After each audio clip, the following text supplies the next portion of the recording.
Live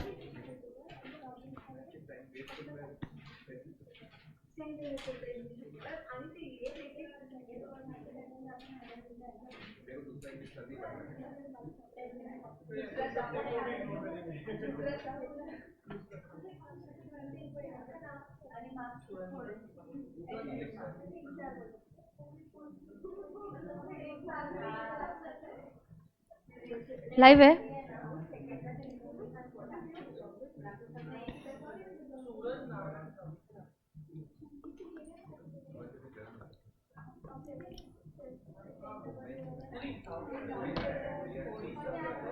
live है।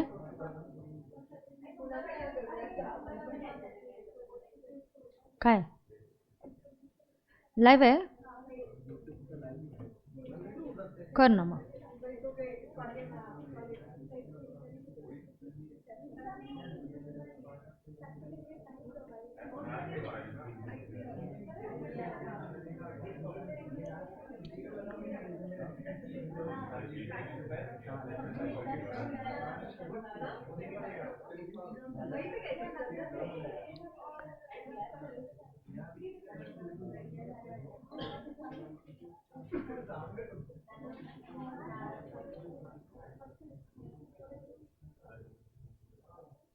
Okay, so I'm live.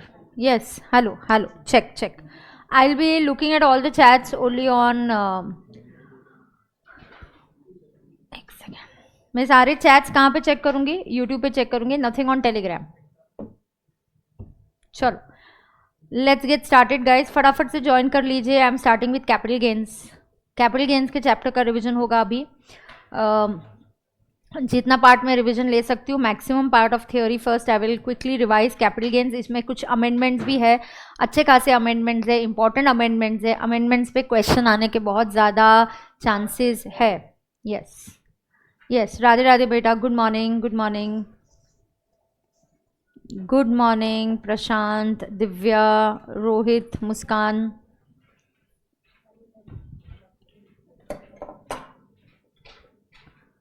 Yes, थोड़ा सा लास्ट मिनट था। अमेंडमेंट कल या परसों करवाऊंगी। एडिटिंग ट्यूटोरियल अमेंडमेंट कल या परसों करवाऊंगी। लास्ट मिनट मैंने डिसीजन लिया। इनफैक्ट मैं जब उस मेरे नॉर्मल लेक्चर से निकल के यहाँ आई, यहाँ पे on the spot I decided I take this quick revision on YouTube. Okay, yes.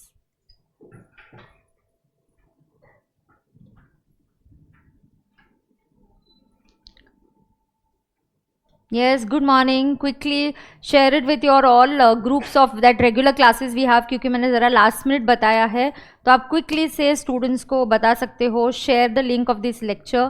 Amendment lecture मैं लूँगी कल या परसों, मोस्टली परसों। कल क्या डेट है? 20 ना? हाँ, 21st को I'll take the amendment lecture. Amendment के बारे में मैं आपको एक दिन पहले इन्फॉर्म कर दूँगी। जय श्री कृष्ण बेटा, come on.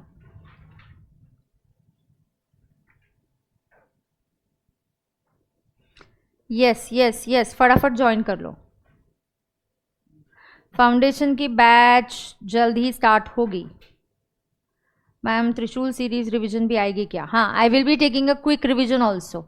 अभी कैपिटल गेन्स ले रही हूँ, बाकी चैप्टर्स की भी क्विक रिवीजन होगी, चैप्टर वाइज रिवीजन होगी यूट्यूब पे। All most of the chapters I will cover YouTube पे, सारे चैप्टर्स का क्विक रिवीजन होगा। Yes, ready? So let's get going. Ready everybody? Yes. So capital gains, the last head of income that I have to do with you guys. So let's focus and understand. Yes. अब सुनो, जैसे कि कुछ sections होता है, मैं फटाफट आपको बताती हूँ। मेरी रिवीजन के साथ आपको लिखने का टाइम मिलेगा तो सुपर्ब, नहीं मिलेगा तो fantastic, no problem. Okay, we'll take it out separately and we'll share. Fast track वाले बच्चों का मेरा कुछ होमवर्क चेकिंग वाला था, वो मैं करूंगी जब भी, अभी कल या आज, जैसे मुझे एक्स्ट्रा टाइम मिलेगा I will do it with you guys. अब पहले मुद्दा है, हाँ, पीजीबीपी तो ऑलरेडी आपका लेक्चर अवेलेबल है ही। PGBP is already available with the fast track का पीजीबीपी मैंने पहले 5 दिन तो यूट्यूब पे लिया था। This is a quick revision of capital gains. Okay, yes. So focus, problem solving अलग से होंगे, कंबाइंड या आरटीपी एमटीपी पेपर सॉल्विंग कराऊंगी, वो अलग से करेंगे।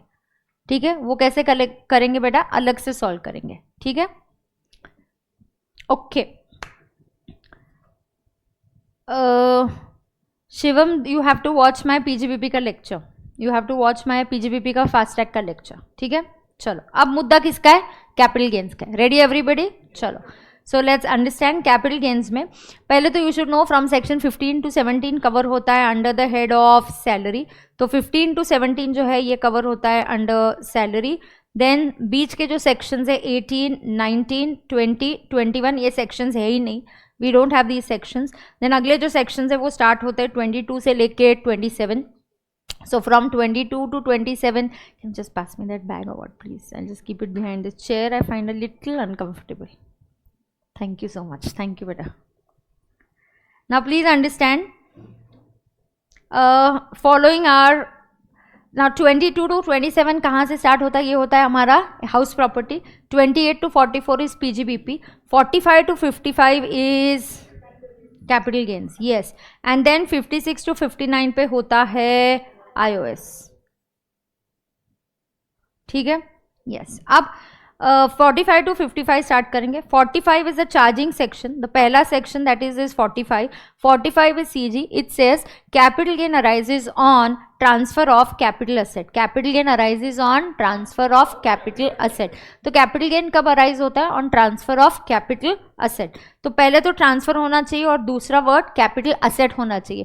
सो very important, we should know the definition of the word capital asset. So there should be transfer and there should be capital asset. Now following are not treated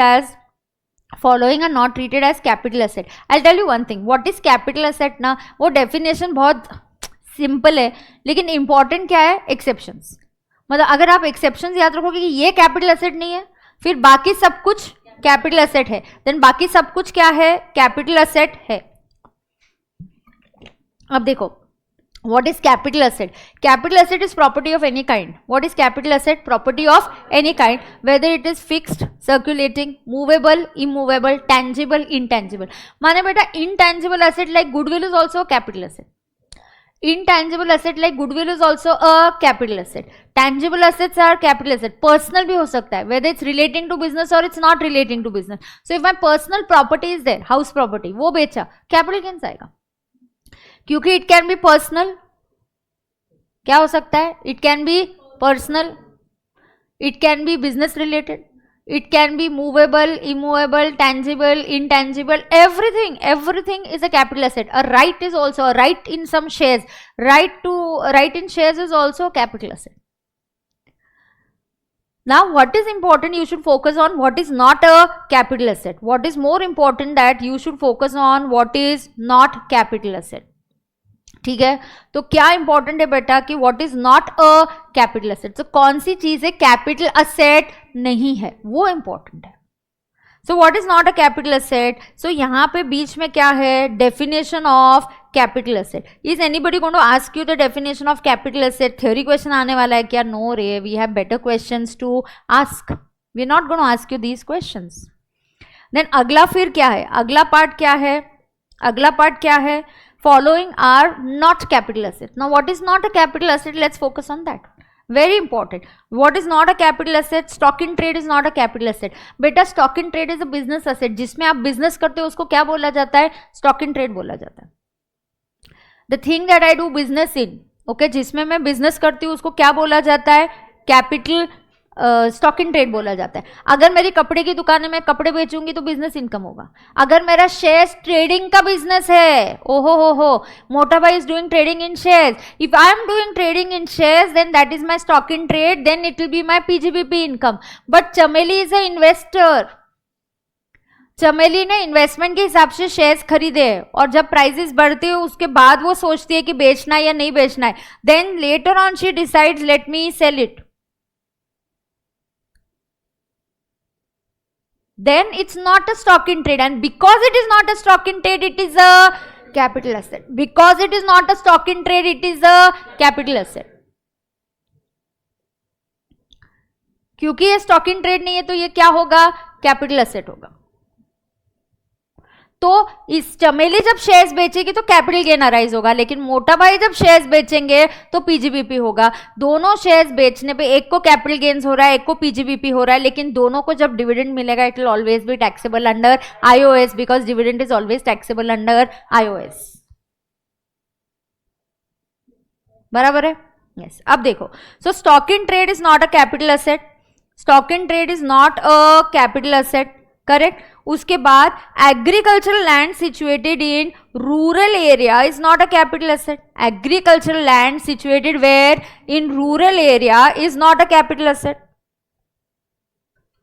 But if this agricultural land is situated in urban area, it becomes a capital asset. Agri land in, jaldi bolo, agri land in rural area is not a capital asset, but agri land in urban area is a capital asset. तो urban के agree land आप बेचोगे तो capital gain आएगा, लेकिन rural area के agree land बेचोगे तो capital gain arise नहीं होगा. ओहो मैम, कैपिटल गेन नहीं अराइज होगा तो क्या होगा? मेरा एग्री लैंड है रूरल एरिया में, मैंने 5 लाख में खरीदा, 50 लाख में बेचा. कितने में खरीदा? I bought it for 5 lakhs, I sold it for 50 lakhs. What is it? 45 lakhs is my gain.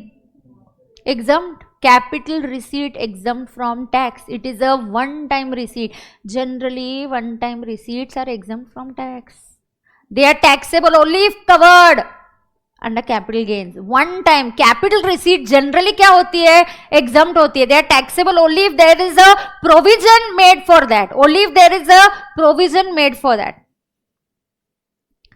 Only if there is a provision made for that. ध्यान में आ रहा है क्या सबको?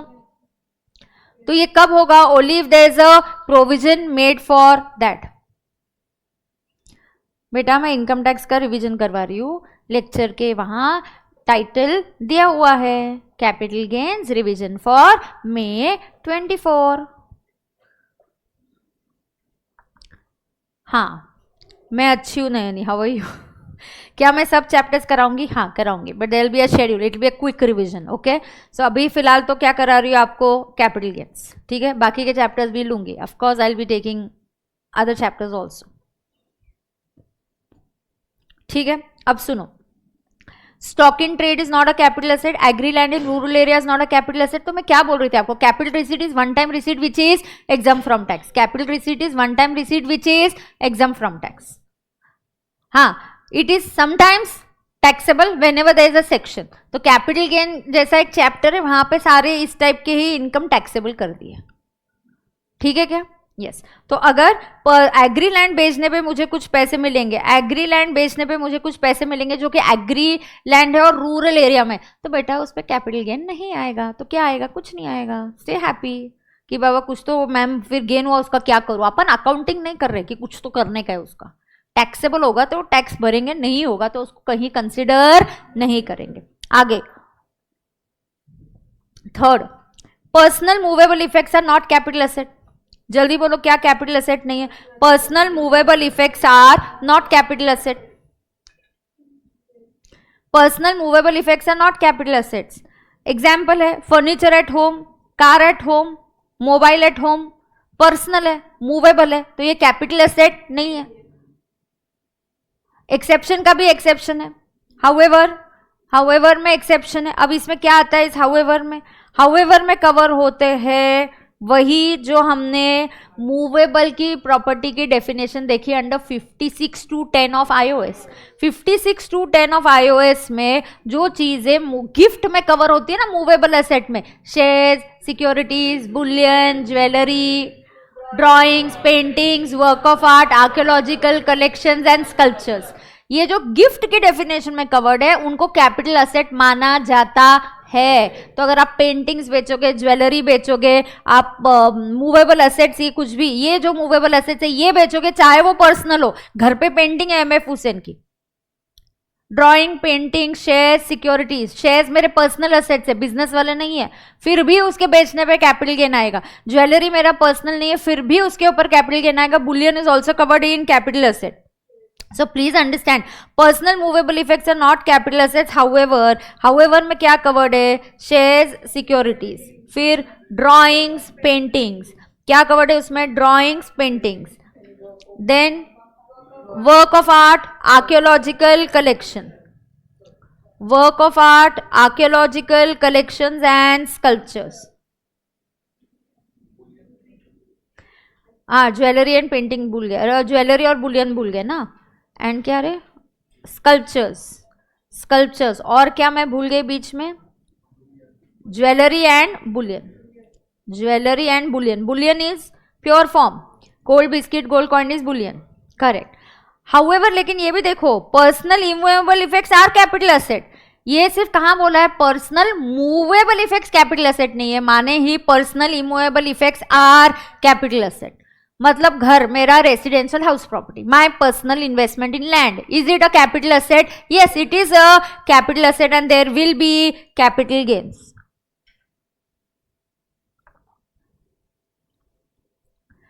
It is a capital asset and there will be capital gains. ध्यान में आ गया क्या? So very important, what are capital asset. उसके बाद होता है POHA, period of holding, period of holding of asset is called as poha.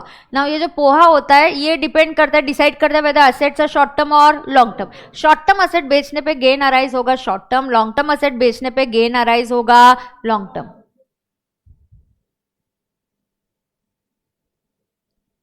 Short term asset बेचने पे गेन होगा short term, long term asset बेचने पे गेन होगा long term. Okay, now here let us understand, ये 3 exceptions है, 4, 5 and 6 not that important, not that important, but you could just know it. Now what happens in 4, 5 and 6? 4 is what? Gold bonds, gold deposit bonds 1999 है, and gold demonetisation sovereign bonds 2016 की scheme है। तो ये 1999 है, देखो scheme 2016 है क्या? Text book open रखो ना सामने, फटाफट मेरे को बोलो 99 एंड 2016 है क्या? 15, अच्छा 16 है, okay. So gold bonds and gold sovereign bonds 2015, ये वही गोल्ड सॉवरेन बॉन्ड्स है जिनके ऊपर इंटरेस्ट मिला तो एग्जम्प्ट होता है। गोल्ड में पैसे अटका के नहीं रखने, गवर्नमेंट बोलते है बॉन्ड्स लो, बॉन्ड्स दोगे तो गवर्नमेंट को पैसे मिलेंगे। आप आज ज्वेलर को पैसे दोगे और वो गोल्ड आपके घर पे तिजोरी में पड़ा हुआ है, money is getting stuck in that is why the word is sovereign gold bonds. Gold के पैसे गवर्नमेंट को मिलेंगे, आपको ब्याज भी देंगे, और ये सॉवरेन बॉन्ड्स को कैपिटल एसेट माना भी नहीं जाएगा। और कौन सा है बोलो? स्पेशल बेरर बॉन्ड्स, ये सब इनको प्रमोट करने के लिए। स्पेशल बेरर बॉन्ड्स 1991, ये क्यों कवर्ड है? अरे हम चाहते कि आप ये बॉन्ड्स खरीदो, आप ये बॉन्ड्स खरीदोगे तो क्या होगा फिर? If you buy these bonds and what will happen, government को पैसे मिलेंगे, और ये बॉन्ड्स कैपिटल एसेट नहीं है तो इनके बेचने पे गेन हुआ तो भी कैपिटल गेन अराइज नहीं होगा, तो भी कैपिटल गेन अराइज नहीं होगा। तो हम चाहते हैं कि ऐसा करो आप, we want you to do this. ध्यान में आ रहा है क्या? पक्का ध्यान में आ रहा है? We want you to do this so that if you do this, then what will happen? There will be no capital gain. People will get incentive. And one more is there. What is there?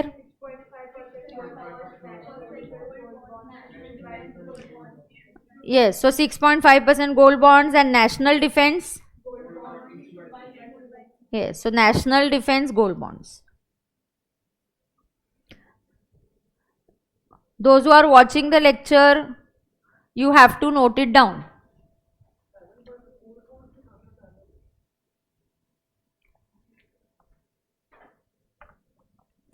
Okay, note कर लिया क्या? लिखते लिखते जाओगे तो फटाफट ध्यान में आता है। तो डेफिनेशन ऑफ ये क्या हो गया? कैपिटल एसेट हो गया, बराबर है क्या? Yes. All students, I am checking your queries where on the YouTube channel. फिलहाल तो क्वेरी नहीं है, फिलहाल तो क्या हो रहा है, सब एक्सप्लेनेशन ही चालू है, ठीक है। अब बहुत इंपॉर्टेंट है to know the definition of rural area and urban area. बहुत ध्यान से सुनना, फिर मैं एक्सप्लेन करती हूँ, पहले ध्यान से सुनना। पहले रूरल और अर्बन एरिया का डेफिनेशन बोलती हूँ, फिर पोहा बताती हूँ, पोहा में एक अमेंडमेंट है, फिर मैं कुछ special cases basic. I divide this chapter into 4 parts. While teaching capital gains are divided into 4 parts. Part 1 is basic, Part 2 is special cases, Part 3 is tax, and Part 4 is exemptions. Exemptions, taxation. आप भी पढ़ते वक्त जब बड़ा chapter होता है उसको टुकड़े टुकड़े में बांट के ऐसे पढ़ोगे तो अच्छे से पढ़ाई होती है, पूरा वन गो में नहीं होता है। आज स्पेशल केसेस छोड़ के मैं बाकी का थ्योरी करूंगी, कोशिश करूंगी कवर करने की। बेसिक्स के बाद स्पेशल केसेस के बाद आता है टैक्सेबिलिटी ऑफ कैपिटल गेन्स और आते हैं exemptions under section 54। First will do the smaller part. I will finish everything except special cases in today और at the most in tomorrow's class. Only then special cases will remain, so then it's very easy the chapter. Okay now बहुत ध्यान से सुनेंगे यहाँ पे, आप बहुत अच्छे से और ध्यान से सुनेंगे। अब मुद्दा क्या है? मुद्दा ये है कि कैपिटल ट्रांसफर होना चाहिए और कैपिटल असेट का ट्रांसफर होना चाहिए, then there will be capital gains. अब इससे रिलेटेड कभी कभी एग्जाम में ऐसा क्वेश्चन आता है, personal car not a capital asset, लेकिन कार यूज फॉर बिजनेस वो कैपिटल असेट है, such as assets as depreciable asset. एक है ना आपको आरटीपी एमटीपी अभी रिसेंटली उसमें ये सवाल आया था, मैंने बहुत सालों के पेपर्स देखे, कभी कभी मुझे ध्यान में नहीं, ईयर याद नहीं होगा बट मुझे एडजस्टमेंट याद रहता है। तो एक सवाल पूछा गया था एमसीक्यू में जहां पे आपने पर्सनल कार सेल की, पर्सनल कार सेल करने पे सब डेटा दिया है, कितने में खरीदी, कितने में बेची, जानबूझ के आपको कंफ्यूज करने के लिए, so that you calculate gain. बेटा गेन आएगा ही नहीं, because it's a personal movable asset and it is not a capital asset, and it is not a capital asset. Personal RHP, हाँ हाँ हाँ हाँ, yes, so they ask you this type of question where it's a personal asset and it is not a capital asset.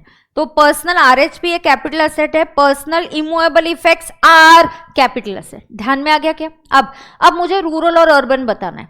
अब क्या बताना है मुझे? Rural और अर्बन। बहुत ध्यान से सुनना रूरल और अर्बन के बारे में। अब मुद्दा किसके बारे में है? रूरल और अर्बन। बहुत ध्यान से यहाँ पे देखना है आपको। ये देखना, ये जो मैंने फिस्ट बनाई है, ये मेरी, ये जो है ये लोकल अथॉरिटी है, ये विद इन म्यूनिसिपल कॉर्पोरेशन है, मतलब लोकल अथॉरिटी की लिमिट्स होती है। आप कहीं पर ट्रैवल करते हो तो कुछ ग्राम पंचायत की लिमिट है, वहां पे लोकल लिमिट्स खत्म हो जाते हैं। तो ये जो मैंने फिस्ट बनाई है मेरी, ये क्या है? ये लोकल लिमिट्स है। अगर आप विद इन म्यूनिसिपल कॉर्पोरेशन की लिमिट्स के अंदर होते हो then it is a urban area. आप लोकल अथॉरिटी के लिमिट्स के अंदर होते हो तो ये क्या होता है? Urban area. Sometimes even 2 kilometres radius is treated as urban, sometimes 6 kilometres and sometimes 8 kilometres. तो सिर्फ अर्बन एरिया ये तो हमेशा म्यूनिसिपल कॉर्पोरेशन की लिमिट्स, ये हमेशा अर्बन होगी। ये जो मैंने फिस्ट ड्रॉ करी है ये क्या है? मेरी म्यूनिसिपल लिमिट्स। म्यूनिसिपल लिमिट्स में अगर आपकी लैंड है तो it is always urban area है। But sometimes urban can also be within 2 kilometers radius, 6 kilometer radius and 8 kilometer. It depends upon the local authority का जो है, जिस कॉर्पोरेशन की बात कर रहे हो उसकी पॉपुलेशन पे डिपेंड करता है। उसकी किसके ऊपर डिपेंड करता है? पॉपुलेशन। अब मेरा ये डायग्राम जो है आपको समझाएगा। अगर जो मैंने ब्लू में सर्कल ड्रॉ किया है that is municipal corporation, blue का सर्कल है वो म्यूनिसिपल कॉर्पोरेशन है। अब म्यूनिसिपल कॉर्पोरेशन छोटी सी कॉर्पोरेशन है जिसका पॉपुलेशन 10, अच्छा एक और बात, जिसका population is between 10,000 to 1 lakh. If the population is between 10,000 to 1 lakh, anything जिसका पॉपुलेशन क्या है? 10,000 to 1 lakh. Corporation, Pune municipal corporation का पॉपुलेशन देखने का, कोई छोटी सिटी देखना जिसका population is 10,000 to 1 lakh, then that is what, it's a urban के अंदर है। वो तो जो कॉर्पोरेशन के लिमिट है वो तो अर्बन है, प्लस विद इन 2 किलोमीटर्स। दो, जितनी बड़ी सिटी वो उतनी बाहर ज्यादा फैलती है। तो छोटी सिटी है तो 2, उसके ऊपर वाली थोड़ी है तो 6, और भी बड़ी है जहां पॉपुलेशन ज्यादा है तो 8। जितनी बड़ी सिटी उतनी वो कॉर्पोरेशन के बाहर फैलती जाती है, तो वो अर्बन मानी जाती है। तो इफ इट इज अर्बन, मैंने डॉट्स देखना, एक ब्लू के अंदर है, ब्लू मतलब कॉर्पोरेशन, एक डॉट अंदर है वो अर्बन है, एक डॉट बाहर है but it is with in 2 kilometres, और एक ग्रीन में जो डॉट है वो 2 किलोमीटर्स के भी बाहर है, तो उसको क्या माना जाता है? रूरल। उसको क्या माना जाता है? रूरल माना जाता है। ओके, आगे म्यूनिसिपल कॉर्पोरेशन का population it is between 1 lakh to 10 lakhs. अब what is the limit? 6 kilometers. Look at the dots. This dot that is drawn inside, this is urban. ये डॉट अंदर, ये 6 किलोमीटर की रेडियस में ये अर्बन है, और ये बाहर है वो रूरल है। मैम लेकिन if municipal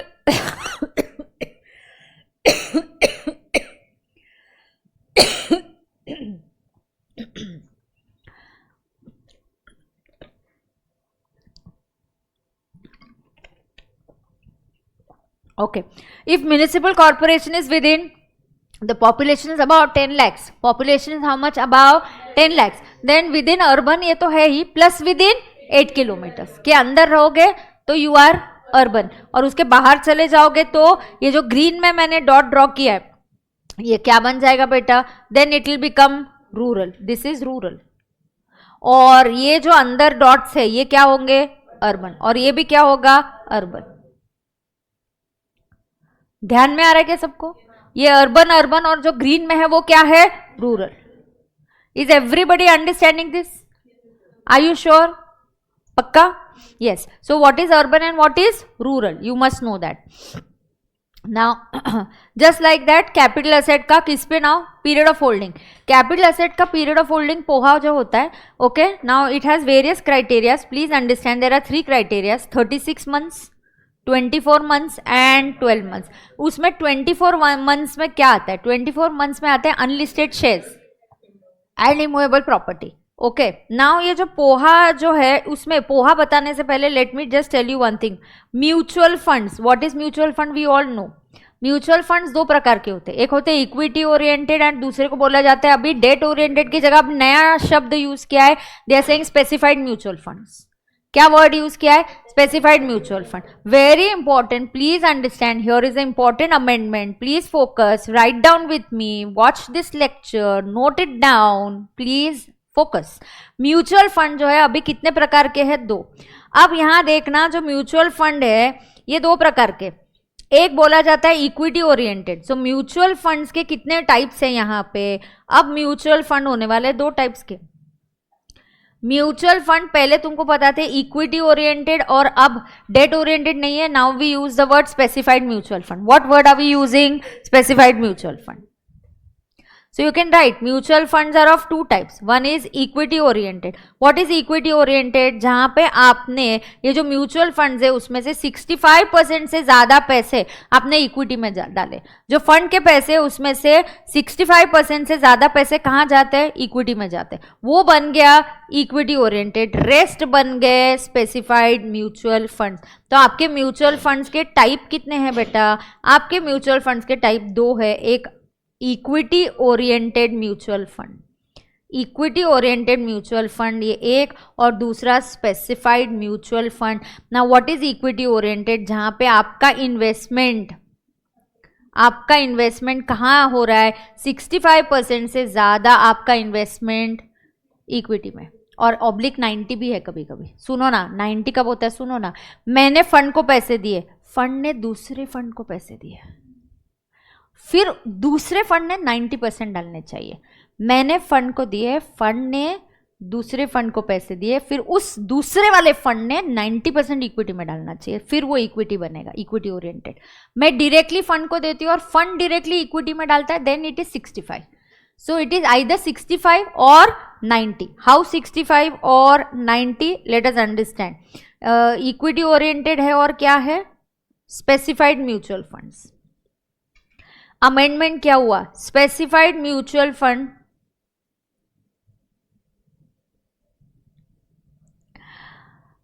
okay, equity oriented mutual funds है, कौन से है बोलो, इक्विटी ओरिएंटेड म्यूचुअल फंड्स है, और ये कौन से फंड्स है,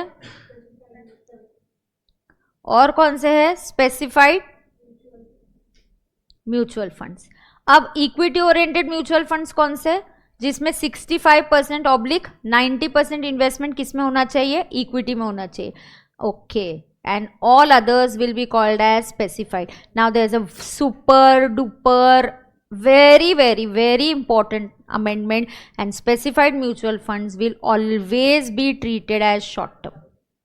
very important, specified mutual funds को हमेशा शॉर्ट टर्म माना जाएगा, irrespective of their poha, irrespective of their poha.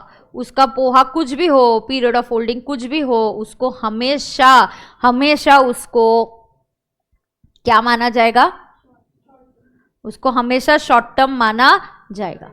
ध्यान में आ रहा है क्या? इस अमेंडमेंट को देंगे हम 2, 3, 4, 5 स्टार मार्क्स. और ये अमेंडमेंट कब से आया है?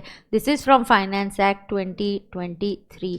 तो फाइनेंस एक्ट 2023 ने अमेंडमेंट किया. पहला इक्विटी ओरिएंटेड म्यूचुअल फंड्स और दूसरा स्पेसिफाइड म्यूचुअल फंड्स, बाकी सब अदर्स में जाएंगे. अच्छा मैम, ये 65 और 90 कब है? When I give money directly to. अच्छा आपको पूछा, डेफिनेशन पूछेंगे इक्विटी ओरिएंटेड की, डायरेक्टली दे देंगे ना.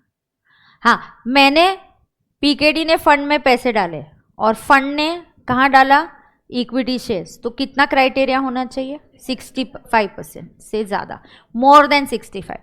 पीकेडी ने फंड में पैसे डाले, उस फंड ने क्या किया, दूसरे फंड में डाले, अब इस फंड ने कितना डालना चाहिए, 90% से ज़्यादा इक्विटी में डालोगे तो फिर आपके ये दोनों को क्या बोले जाएंगे, these two are examples of what, अयो नो अवघड है, these are equity oriented mutual fund, specified कैसे बोल रही तू,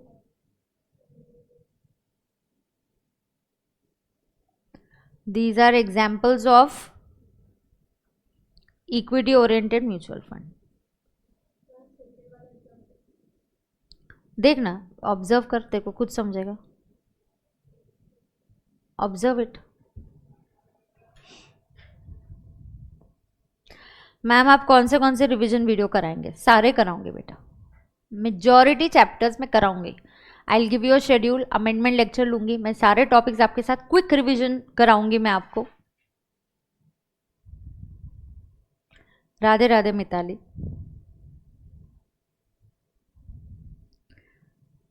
ओके अभी डन, अब तेको समझा क्या सेकंड एग्जांपल, हाँ फंड में जितने पैसे आए, पीकेडी ने एक म्यूचुअल फंड में पैसे डाले, उसने दूसरे फंड में डाले, अब उस फंड को जितने पैसे मिले उसके 90% उन्होंने they should put in equity, लेकिन जब पीकेडी to fund and fund to equity है तब कितना परसेंटेज है, 65, 65% से ज्यादा, 65 मोर देन 65 है, इधर भी मोर देन 90 है, then it is equity oriented mutual fund, ठीक है। And rest mutual funds will be called as specified, और स्पेसिफाइड का क्या होगा, always short term irrespective of their poha, समझा क्या,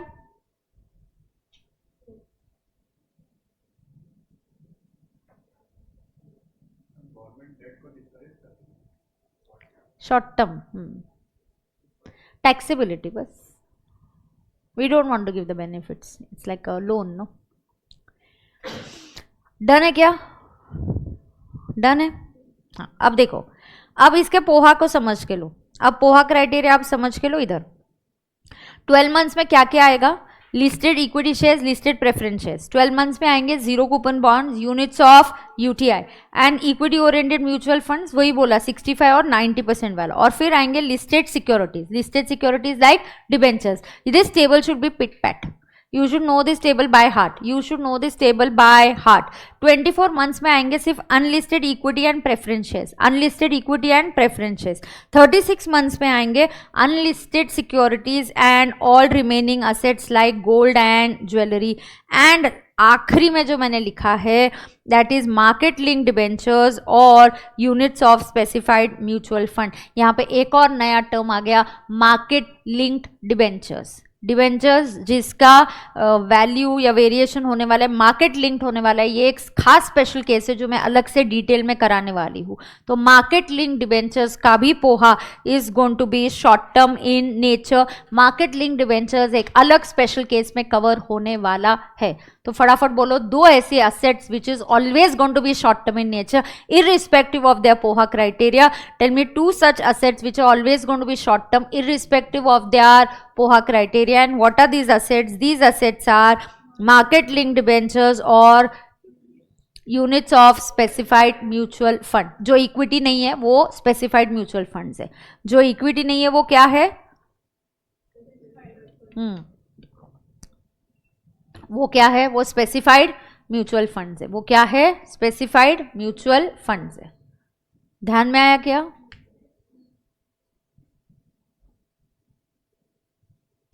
पक्का ध्यान में आया क्या सबको,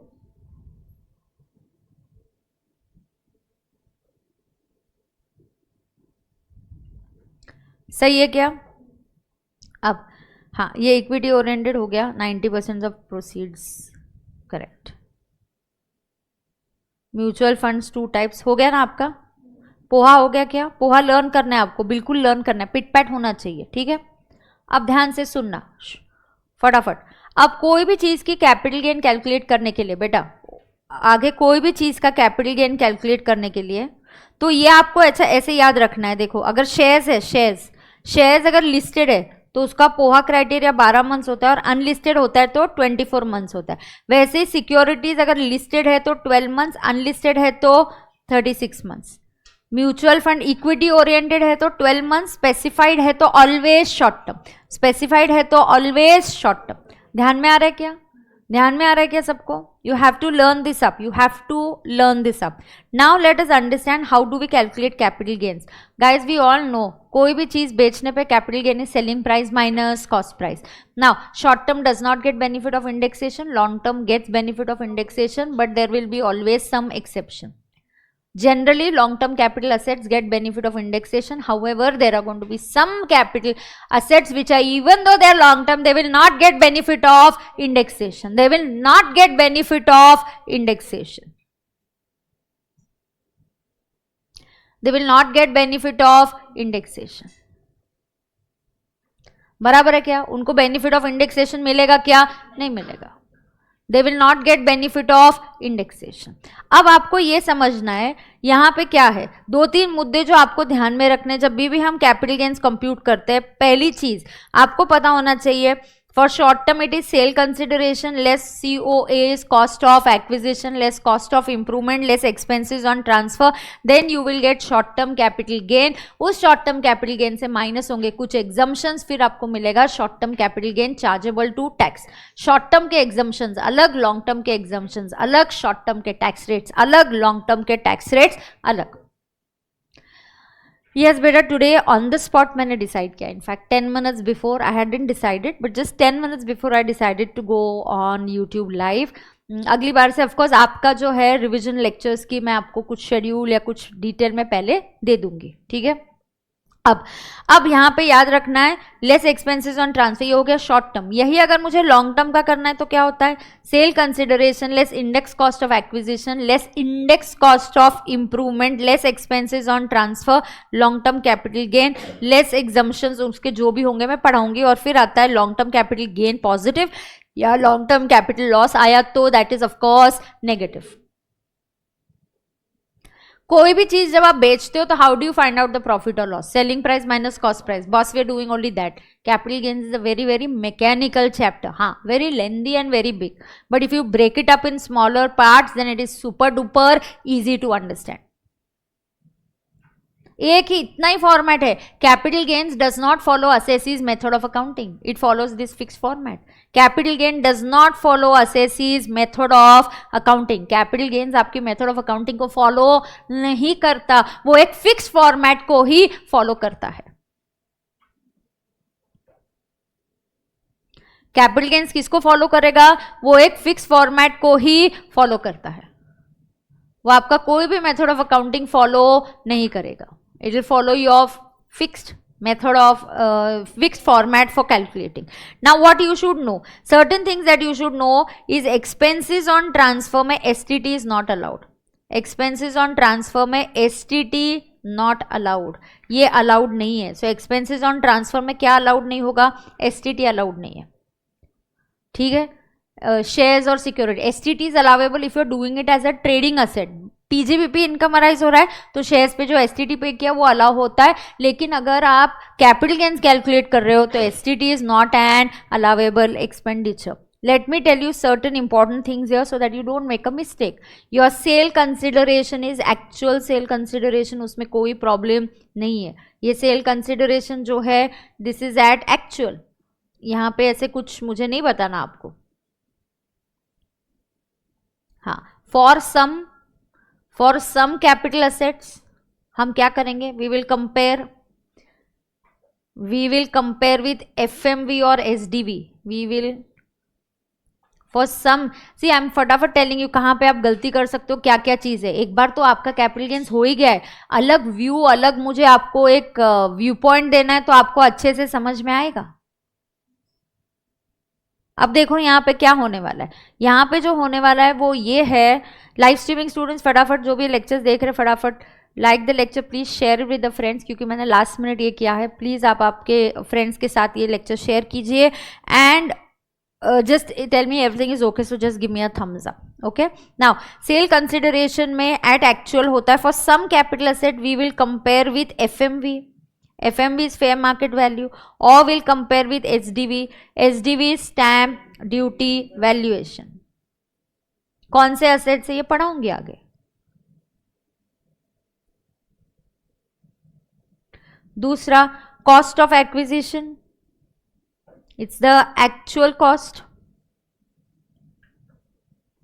अब कॉस्ट में आपको याद रखना है, अगर परचेज है, परचेज के टाइम आपने स्टैम्प ड्यूटी पे किया है, तो आपको क्या करना है. अजय गुड आफ्टरनून, तू लेक्चर अटेंड कर रहा है क्या? Yes, okay, super.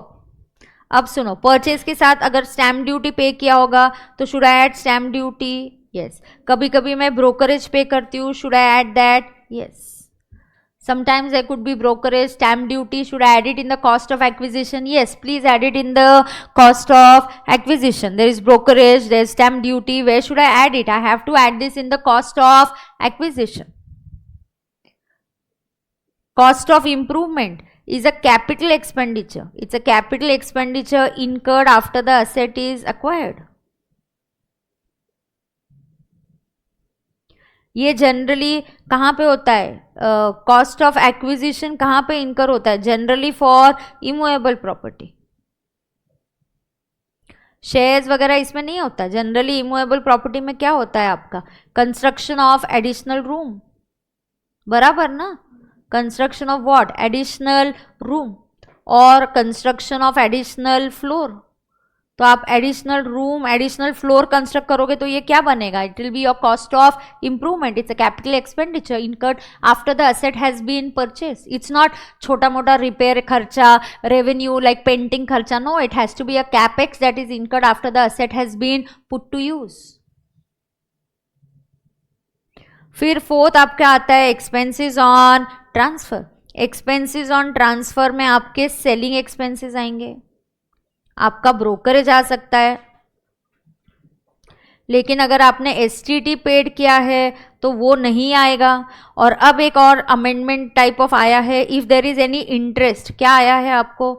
अगर हाउस प्रॉपर्टी है, any interest on borrowed capital. Interest on borrowed capital. Borrowed capital किसके लिए? हाउस प्रॉपर्टी के लिए. वो जो इंटरेस्ट है, अगर ऑलरेडी उसको खर्चा करके 24B में आपने कंसिडर कर दिया है, फिर से उसको एक्सपेंसेस ऑन ट्रांसफर में ट्रीट मत करो. लोग कर रहे थे. देखो, मेरा घर है, मैंने घर 1 करोड़ में बेचा. 1 करोड़ क्या हो गया? Selling price, sale consideration. मैंने घर 50 लाख में खरीदा, बट यार मेरी कॉस्ट 50 लाख नहीं है ना.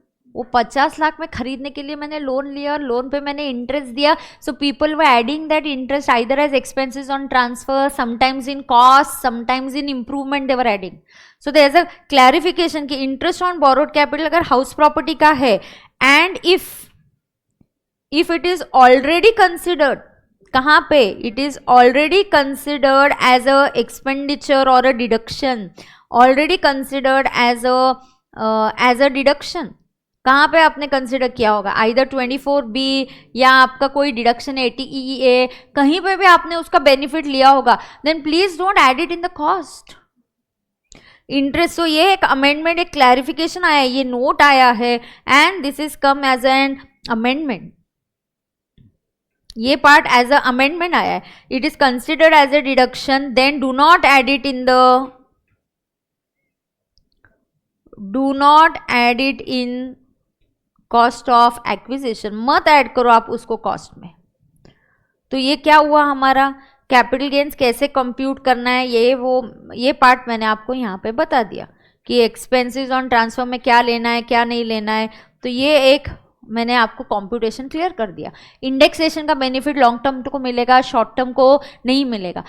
कुछ लॉन्ग टर्म असेट्स है जिसको इंडेक्सेशन का बेनिफिट नहीं मिलेगा, वो एक्सेप्शन के फॉर्म में आपको पढ़ाती हूँ. अभी बेसिक में मेरा 2 ही पार्ट्स बताए, वो 2 पार्ट्स में आपको बताऊंगी तो मेरा बेसिक कॉन्सेप्ट खत्म हो जाएगा. फिर मैं टैक्सेबिलिटी पे आऊंगी, फिर या तो एग्जम्पशंस पे आऊंगी. पहले एग्जम्पशंस और फिर टैक्सेबिलिटी. इतना पार्ट तो कंप्लीट हो जाएगा. फिर स्पेशल केसेस स्पेशल है, एक एक करके करते रहेंगे अपन.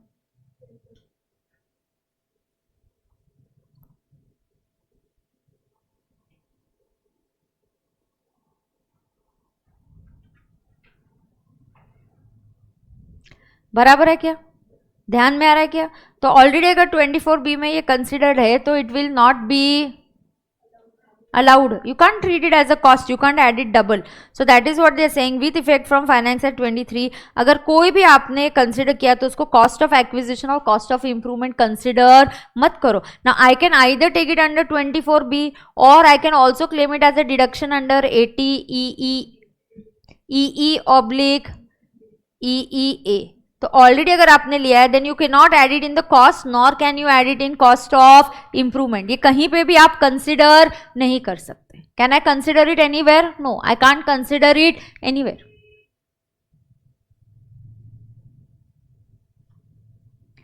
ध्यान में आ रहा है क्या? मैं कहीं पे भी इसको कंसिडर कर सकती हूँ क्या? नहीं कंसिडर कर सकती. I can't consider it anywhere.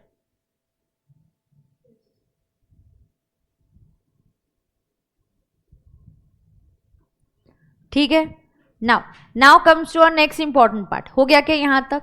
अब सुनना, अगर कोई भी capital asset is acquired before 1 April 2001. Ma'am ये इतना खास क्यों है? क्योंकि मेरे पास 2001 के पहले इंडेक्स ही नहीं है. मेरा जो CII होता है, इंडेक्सेशन का बेनिफिट लॉन्ग टर्म को क्यों दिया जाता है? Because of inflation.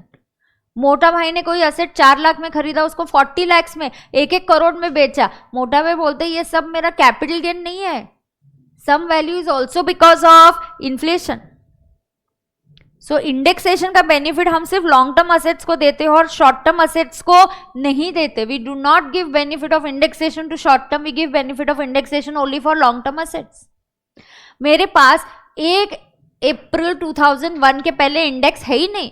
अच्छा, क्या ये CII आपको लर्न करने एग्जाम में? No, this will be provided to you in the exam. You do not have to learn it. One sensible thing that they have done, they should have done that for 80G की list also. Why is it a memory test? It has to be a test of concept, it has to be a test of logic. Now what happens if the asset is acquired before 1st April 2001? Now if you remember these as some rules, okay, if you remember this as some rules, now pay attention. मैं यहाँ पे लिख के दूंगी, left side पे लिखा हुआ भी है बट फिर भी मैं यहाँ पे लिखती हूँ, ध्यान से सुनना. Whenever a capital asset is acquired before 1st April, is acquired before 1st April 2001. Ma'am, what is so खास about 1st April 2001? बेटा please understand, PY 2001-2002 is my base year and here my index is 100. अब ये ना एक running race जैसा है बेटा, ध्यान से सुनना. किसी व्यक्ति ने असेट 2001 के पहले खरीदा है, किसी व्यक्ति ने बाद में खरीदा है. दोनों का रेसिंग में आपको भागना साथ में है तो आपका स्टार्टिंग पॉइंट सेम होना चाहिए. Can I have different starting points? अगर आपने असेट 1 अप्रैल 2001 से पहले खरीदा, ये आपका स्टार्टिंग पॉइंट, आपको यहां से भागने को बोला है. रेस आपकी कहां से स्टार्ट हो रही है? यहां से. आप पहले से भागते हुए आ रहे हो. आपको बोला जाएगा कुछ नहीं, everybody come up to this base line and यहां से रेस भागेंगे.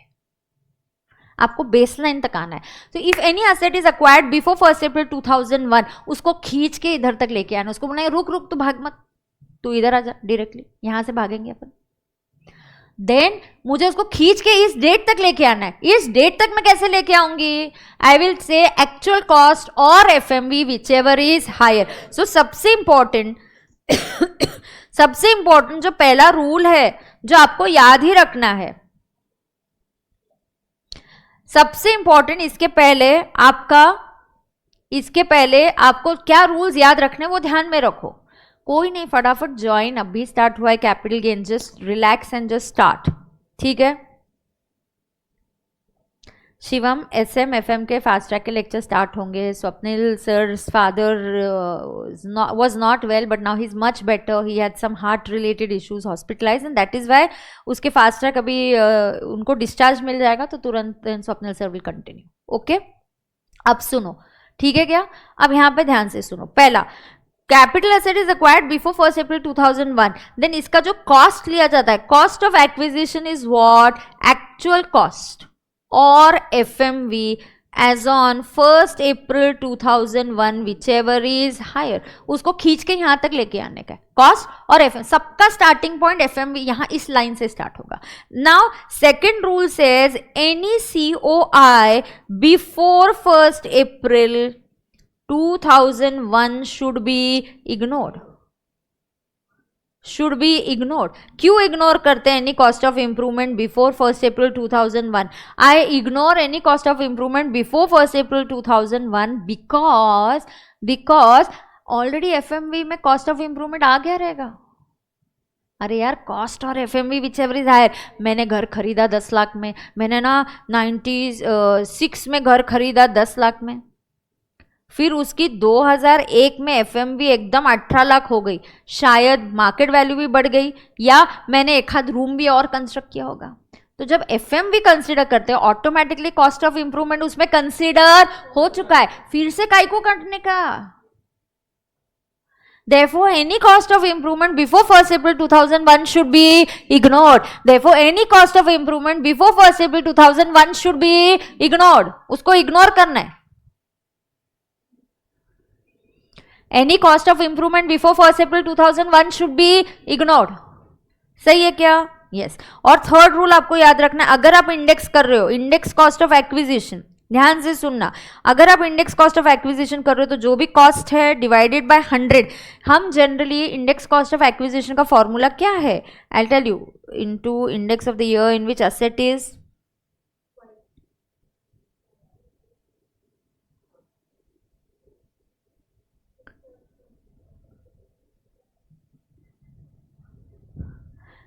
now pay attention. What is the formula? Now one more thing, first let me write this, then I'll come to some parts. Please focus and understand. मुझे index cost यहाँ पे बेटा, अगर मैंने मान के चलो अज्यूम करो मैंने 96 97 में इंडेक्स खरीदा है, do I know the index of 96 97? No, then I have to take it as 100. I have to, this is my running race ना, स्टार्टिंग पॉइंट. सबको इधर तक बेस तक लेके आओ. इंडेक्स नहीं पता यहाँ से स्टार्ट करो, कॉस्ट नहीं पता FMV से स्टार्ट करो, कॉस्ट ऑफ इंप्रूवमेंट पहले वाला इग्नोर कर दो क्योंकि वो FMV में ऑलरेडी कंसीडर्ड है. मुझे रेस भागनी है, सबका स्टार्टिंग पॉइंट सेम होना चाहिए. अंडरस्टूड? नाउ अगर this is a land immovable property, यार इमूवेबल प्रॉपर्टी आ गई ना तो वो SDV उसका पीछा नहीं छोड़ता. याद रखना, ये इमूवेबल प्रॉपर्टी कभी भी पिक्चर में आ गई तो SDV उसका पीछा नहीं छोड़ेगा. SDV उसका पीछा नहीं छोड़ेगा. यहां if immovable property is acquired before 1st April 2001, कब अक्वायर हुआ immovable property? Before 1st April 2001. This immovable property is acquired before 1st April 2001. Then how do we find out the cost of acquisition? इसमें ये कैसे find out करने का? First, compare FMV as on 1st April 2001 और SDV as on 1st April 2001. दोनों में से consider whichever is lower. दोनों में से भी consider whichever is lower. That lower amount और actual cost whichever is higher. तो ये दो स्टेप में होगा. First, FMV as on 1st April 2001 और SDV as on 1st April 2001, whichever is higher. Whichever is higher. ध्यान में आ रहा है क्या सबको? Sorry, whichever is lower, then that lower amount और actual cost whichever is higher.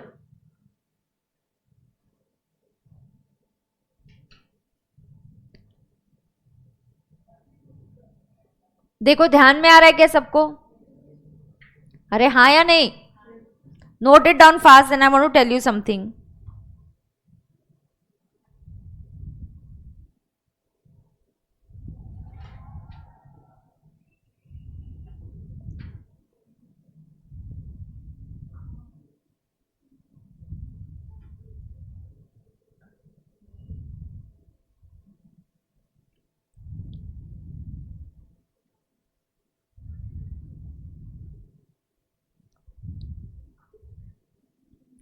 देख लो सही है क्या?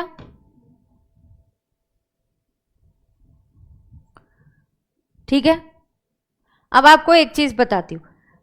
Overall you should no generally what is the formula. ये लिख के हो गया क्या आपका?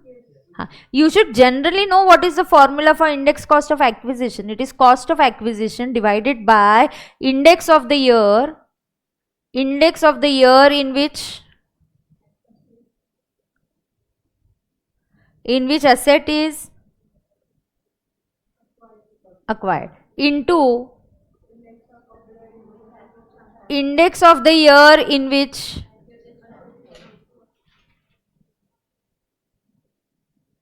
asset is transferred. So एक है index of the year in which asset is acquired. Now how like this? I'll tell you how the formula is derived also.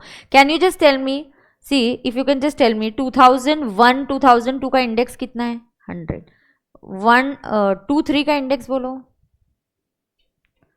Last page में आपको 109 है क्या या 105 है? हाँ कितनी है? जोरत बोल की जरा, कॉन्फिडेंटली बोल की जरा. 105. फिर मुझे बताओ ऐसे करते करते करते करते बोलो 16 17 का कितना है? हाँ 264. फिर ऐसे करते करते 17 18 का बोलो. ऐसे करते करते करते करते मुझे बोलो 22 23 का.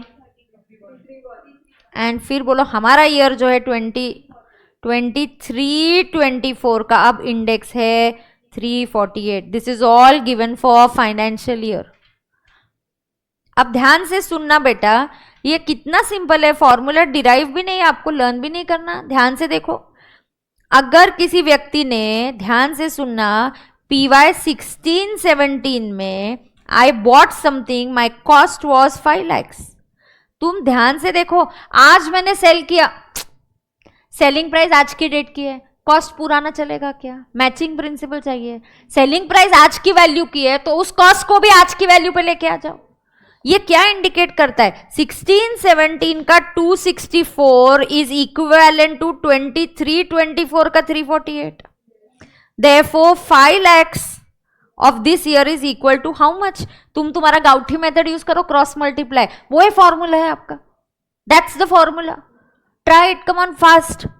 तुम अपना जो गाउठी मेथड है एक नंबर है, इट नेवर फेल्स अस. हाँ 5 लाख से कम होगा क्या? 6 lakhs 091. क्या तुम्हारा राउंडिंग ऑफ में जान अटक जाती है? अब देखना ये कैसे आया. जो फॉर्मूला है वही है. तो वो क्या है फॉर्मूला? देखो आप, 5 lakhs divided by 264 multiply by 348. That is what I did. That is 5 lakhs divided by index of the year in which asset is acquired into index of the year in which asset is transferred. Simple formula है, कोई rocket science नहीं. 5 लाख 2001 2002 या उस साल का आज की date पे लेके आओ ना. सेलिंग प्राइस आज की डेट में आज बेचा है ना, तो सेलिंग प्राइस आज का, तो कॉस्ट को भी आज की डेट पे लेके आओ. तो कॉस्ट को भी किधर लेके आओ? आज की डेट में लेके आओ. विशाल, आज अभी तक फाउंडेशन की क्लास नहीं हुई है, आज होने वाली थी. हम लोग है ना तुमको कम्युनिकेट करेंगे पक्का. अंडरस्टूड? यस. विशाल, बार बार एक ही मैसेज टाइप नहीं करने का. Unsent all those messages. 3 साल में अपन सीए बनने वाले कि नहीं? Behave like a professional. Are we done with this? अभी सीए लोग ऐसे करेंगे, तुम तो सोचो फिर वो बाहर जो एजुकेटेड नहीं कैसे लोग कैसे बिहेव करते रहेंगे. वो तो अननोन है, कुछ पता नहीं, कुछ भी टाइप करते, कुछ भी मैसेज. ऐसे नहीं. We should have basic ethics, basic manners, है कि नहीं बेटा? हाँ ओके मैम, ओके बेटा.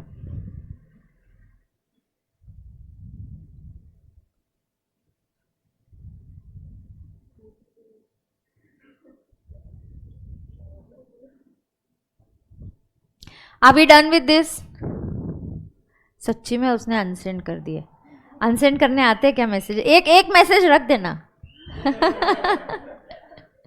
सारे मत अनसेंड कर. चलो, तो ये हो गया क्या? 5 lakhs divided by 264 into 348. Are we all getting this? पक्का सबको ध्यान में आ रहा है क्या ये? ओके, आगे जाएंगे.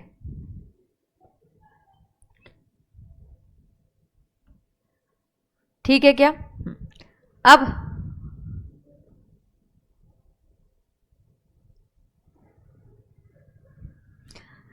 ऐसे ही लिखो, formula of index cost of improvement. What is the formula for index cost of improvement? Write down. Cost of improvement.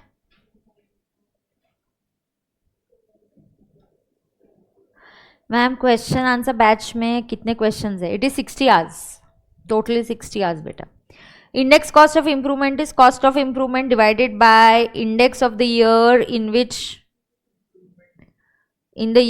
which improvement takes place.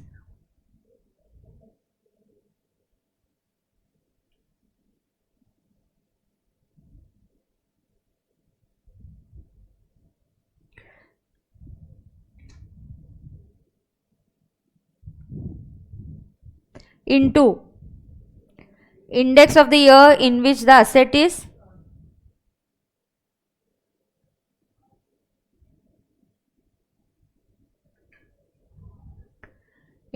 year in which the asset is transferred.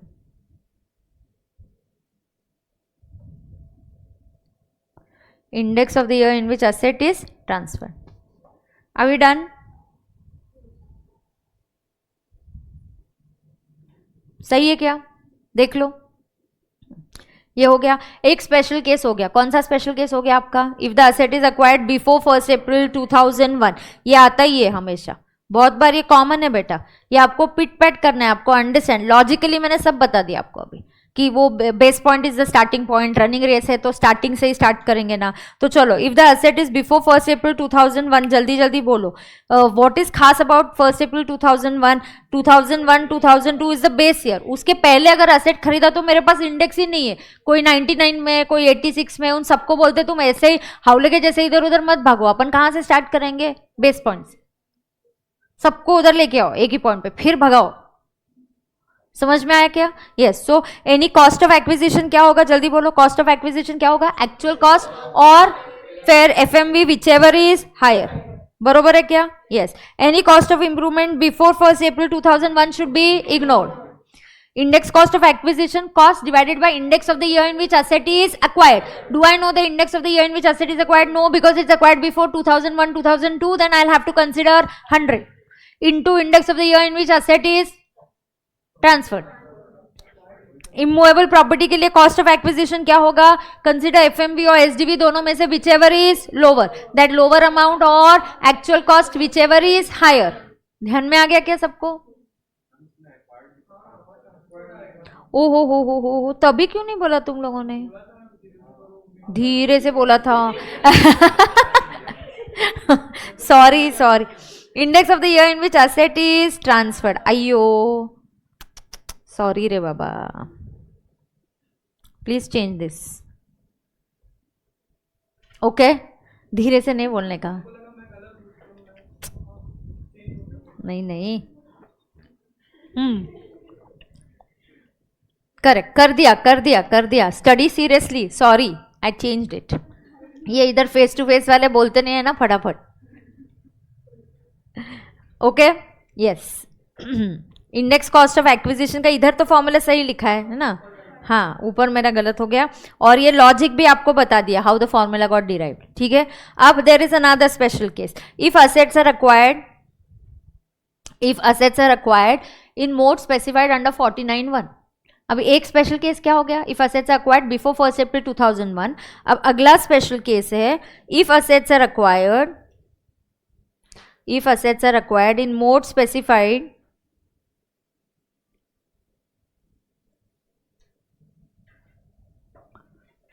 specified under section 49(1). What is so khas about 49(1)? Okay. Yes, so coffee I've already had. If assets are acquired in mode specified under 49(1), what happens in mode specified under 49(1)? 49(1) में क्या क्या, ये आपकी heading है. अब बेटा 49(1) में क्या क्या कवर होता है? Late us understand. 49(1) में जो भी कवर्ड है, गिफ्ट, विल,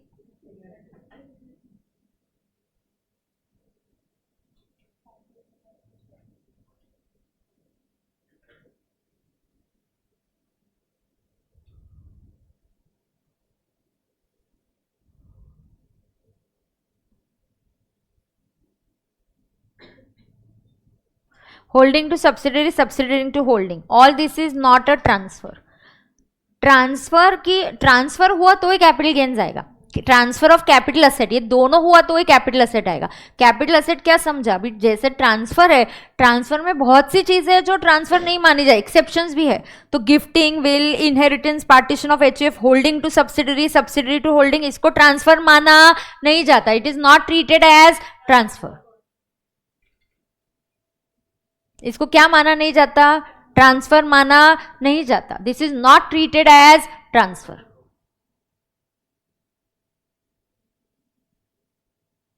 बराबर है क्या. अब हमें क्या समझना है, let's take an example. Father and son. Father ने क्या किया, आइदर गिफ्ट किया, विल से दिया, इनहेरिटेंस से दिया. मान के चलो गिफ्ट है, फादर ने सन को गिफ्ट किया, सन ने आगे सेल किया. एक चीज मैं आपको बताती हूँ, कैपिटल गेन्स का द एंड तभी होगा जब असेट फाइनली कोई तो बेचेगा, वरना कैपिटल गेन्स की स्टोरी खत्म होगी नहीं. फादर ने सन को गिफ्ट किया. अयो, now please understand, this is, एक सेकेंड थोड़ा सा मैं नीचे लिखती हूँ, मुझे ऊपर लिखने के लिए स्पेस लगने वाली है. फादर ने सन को क्या किया, गिफ्ट किया. Is gift treated as transfer, no. So यहां फादर टू सन, फादर के हैंड्स में there is no transfer, so there is no capital gains. तो ये ट्रांसफर है क्या, नहीं. फिर ये कैपिटल गेन्स होगा क्या, नहीं. Capital gain arises only on transfer. Gift, will, inheritance, holding to subsidiary, subsidiary to holding, partition of HF. Oh my god, this is not treated as transfer. इसको ट्रांसफर माना नहीं जाता.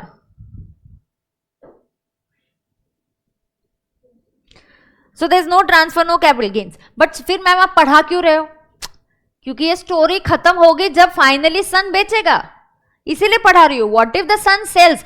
As a CA I always need two things to calculate capital gains. One, I need sale consideration, and two, I need cost of acquisition. Capital gain मेरा calculate हो ही नहीं सकता जब तक मुझे ये दो चीजें नहीं पता चलती, दैट इज सेल कंसिडरेशन और cost of acquisition. So here, when son is selling it, this is treated as transfer and there will be capital gains. अब ऐसे केस में क्या होगा, son will be treated as the assessee. इसके hands में हम capital gains calculate करेंगे, और जो फादर है मैं उसको बोलूंगी प्रीवियस ओनर. मुद्दा ये है बेटा, स्टोरी में सन ने एसेट क्या प्राइस में बेचा ये मुझे पता है. Son sold this property at what price? I know the selling price. Question is what is the cost price? As a CA, I tell the son, hey तू इधर आ, तूने ये घर 80 लाख में बेचा, तो 80 lakhs is your sale price. अब मुझे बता तूने ये घर क्या प्राइस में खरीदा. बोलता मैंने खरीदा ही नहीं, मुझे फादर ने गिफ्ट दिया, फादर के मरने के बाद इनहेरिट हुआ, फादर की विल से मुझे मिला, या एचयूएफ के पार्टीशन में मिला.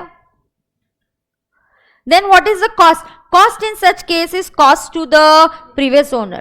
एक बार आपने एरो प्रीवियस ओनर की तरफ ड्रॉ किया, मैचिंग प्रिंसिपल, सब कुछ प्रीवियस ओनर का लेना है, कॉस्ट प्रीवियस ओनर का लेना है, इंप्रूवमेंट प्रीवियस ओनर का लेना है, इंडेक्स भी प्रीवियस ओनर का ले सकते, लेना ही है. एंड पोहा काउंटिंग करते वक्त प्रीवियस ओनर का पोहा प्लस असेसी का पोहा कंसिडर होगा. Whether to decide to know whether the asset is long term or short term, poha यहां से स्टार्ट नहीं होगा. जो पोहा इसका होगा वो फादर के होल्डिंग से लेके सेलिंग तक काउंट होगा. सो पोहा फादर और प्लस सन दोनों का काउंट किया जाएगा. इंप्रूवमेंट फादर का भी लिया जाएगा, सन का भी लिया जाएगा, फादर का भी लिया जाएगा और सन का भी लिया जाएगा. इंप्रूवमेंट किसका आएगा, फादर का भी आएगा और सन का भी आएगा.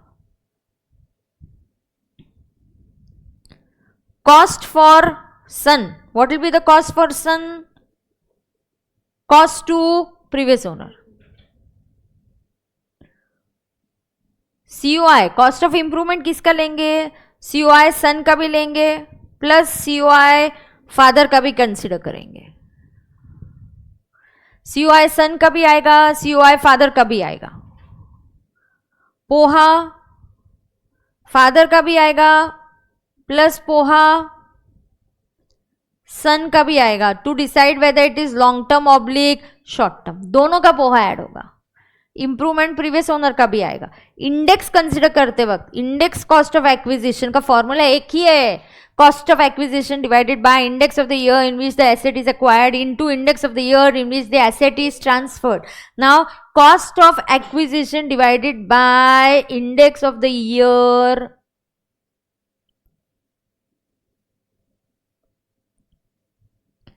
in which asset is acquired by, acquire कौन करता है asset? previous owner. अरे कॉस्ट उसका ले रहे हैं ना, तो इंडेक्स भी उसी का लेंगे ना यार. इसमें केस लॉ भी दिया है, मंजुला शाह, हाँ मंजुला जे शाह ऐसा कुछ केस लॉ है. यस मंजुला शाह का केस लॉ है, उसमें भी ऐसा ही बोला गया है. Into index of the year in which the asset is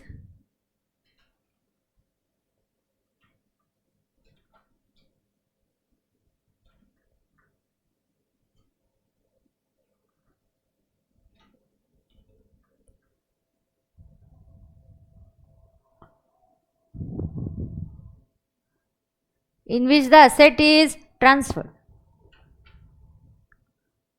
बराबर है क्या? सबको ध्यान में आ रहा है क्या? यहाँ पे पक्का सबको ध्यान में आ रहा है? Anybody having any problem?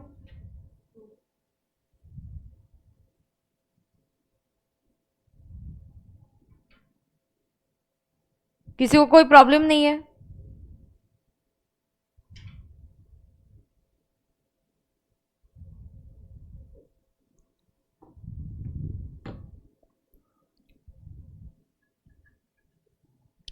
Question solve करेंगे तो बाद में क्लैरिटी आएगी, पहले अभी ये कर लो.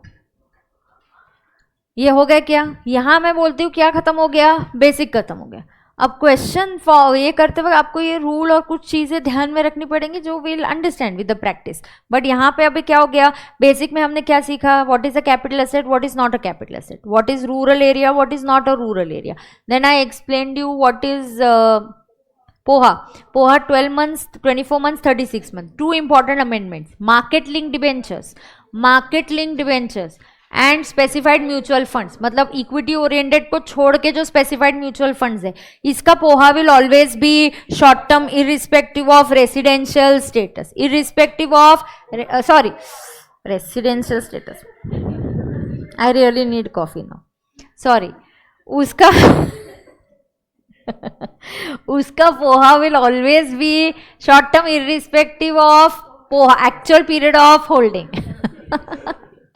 एक्चुअल पीरियड ऑफ होल्डिंग को छोड़ेंगे तो उसको काउंट ही नहीं करना है. It will always be short term in nature. उसका पोहा नहीं देखना है हमें. बराबर है क्या? ये दो इंपॉर्टेंट अमेंडमेंट्स है. और एक अमेंडमेंट है कि अगर हाउस प्रॉपर्टी खरीदने के लिए लोन लियो और लोन पे इंटरेस्ट है, इंटरेस्ट ऑलरेडी 24B में हो गया, उसका डिडक्शन कंसिडर हो गया, प्लीज उस इंटरेस्ट को कॉस्ट में ऐड मत करो. बराबर है क्या? ध्यान में आया क्या सबको? Yes, okay. Anybody having any problem over here?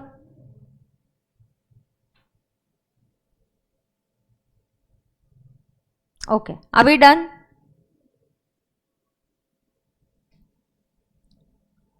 ठीक है, ये हो गया क्या सबका? हो गया. अब सुनो, अब मैं आपको कैपिटल गेन्स के टैक्सेबिलिटी पार्ट बताती हूँ. कौन सा पार्ट बताती हूँ? टैक्सेबिलिटी. मैंने कैपिटल गेन्स को कितने पार्ट में डिवाइड किया? Basic concept.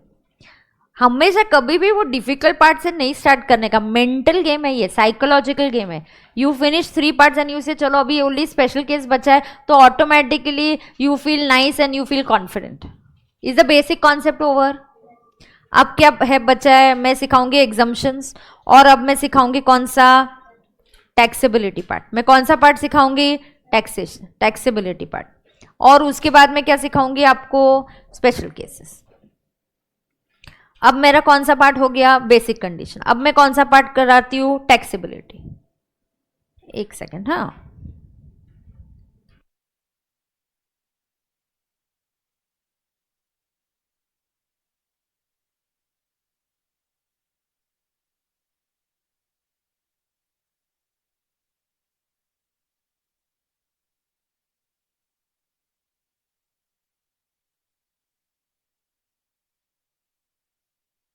Okay. Now pay attention. सिखाओ क्या? टैक्सेबिलिटी. टैक्सेबिलिटी पार्ट तो आज ही खत्म हो जाएगा, फिर एग्जाम्पशन और स्पेशल केसेस का थ्योरी पार्ट में कल करूंगी. Capital gain ma'am, capital gain क्या, कैपिटल गेन क्या, कैपिटल गेन हो गया एग्जाम, वो स्पेशल केस देखेंगे बाद में। आप कहाँ से पहले स्टार्ट करते हो, कैसे पढ़ाई करते हो, वो बहुत डिसाइड करता है कि आपका माइंडसेट कैसे होता है। नहीं तो किसने सोचा था कि टैक्सेशन का मैं फास्ट ट्रैक आप लोगों के साथ इतना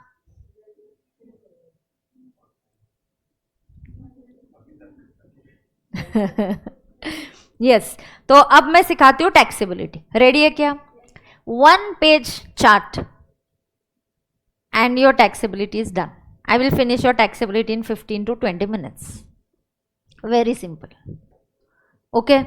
Yes. अब सुनना, टैक्सेबिलिटी का जो पार्ट है यहाँ पे एक मस्त पैकी चार्ट बनाया है, जिस चार्ट में लगभग 1 पेज लॉन्ग टर्म के लिए और 1 पेज शॉर्ट टर्म के लिए कंपलसरी, जो बच्चे मेरे साथ यूट्यूब पर रिवीजन कर रहे हैं, कंपलसरी जो बाकी के बच्चे जो भी स्टूडेंट्स मेरे फास्ट ट्रैक के हैं, आपको ये याद रखना है, आपको ये चार्ट 2 बार बना के आना है कल। कितनी बार बना के आओगे? 2 बार। लॉन्ग टर्म का 2 बार, शॉर्ट टर्म का 2 बार, ठीक है? यस तो शॉर्ट टर्म का 2 बार और लॉन्ग टर्म का 2 बार। बेटा आज फाउंडेशन की क्लास स्टार्ट नहीं हुई, हम उसके बारे में आपको अपडेट दे देंगे, ठीक है? किधर है किधर है किधर है टैक्सेबल, उप्स उप्स उप्स उप्स उप्स उप्स,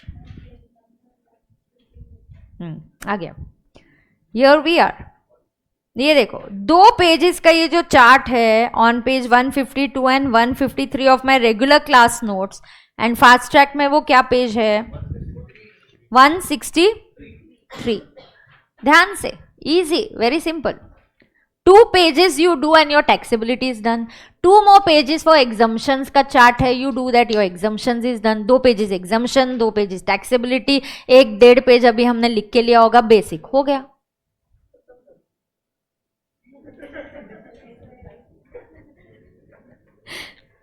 ओके नाउ अंकित अंकित अंकित अंकित, ठीक है? आपको जो भी मुझसे बात करनी है, मैसेज करना है ना, बाद में इसमें करना। अंकित है क्या? हाँ Ankit, you can message me बेटा and I will talk to you. Either 7887875075 पे भेज, या तो किसी टेलीग्राम ग्रुप पे भेज, I will discuss with you. Okay हाँ अब सुनो, यहाँ पे टैक्सेबिलिटी सिखाती हूँ। पहले मैं लॉन्ग टर्म की टैक्सेबिलिटी वो चार्ट से नहीं दिखाऊंगी, मैं लिख के दिखाऊंगी। चार्ट ऐसे देखना और मेरे लिखने में बहुत फर्क पड़ता है। आप लिख के समझोगे ना तो और अंडरस्टैंडिंग बेटर होगी। आप लिखना मत, आप सिर्फ फोकस करो। Finish learning it here with me in the class itself, try it. फिर 2 बार और लिख के आना आज, तो फिर आपका टैक्सेबिलिटी पार्ट थॉरली हो जाएगा। पहले थियोरेटिकली समझो, लर्न करो, फिर जो रिवीजन लेक्चर्स कर रहे हैं आपको, फिर जो हमारे क्लासेस के नोट्स है उसमें से आपको कुछ क्वेश्चन सॉल्विंग की प्रैक्टिस करनी है। अब टैक्सेबिलिटी पार्ट में कोई अमेंडमेंट नहीं है। फर्स्ट पार्ट में अमेंडमेंट क्या हुआ? पोहा ऑफ मार्केट लिंक डिबेंचर्स और एक specified mutual funds will always be short term. अब यहां पे हमें ये समझना है, अब मैं सिखाऊंगी टैक्सेबिलिटी ऑफ लॉन्ग टर्म। क्या सिखा रही हूं अभी मैं आपको? Taxability of long term capital asset.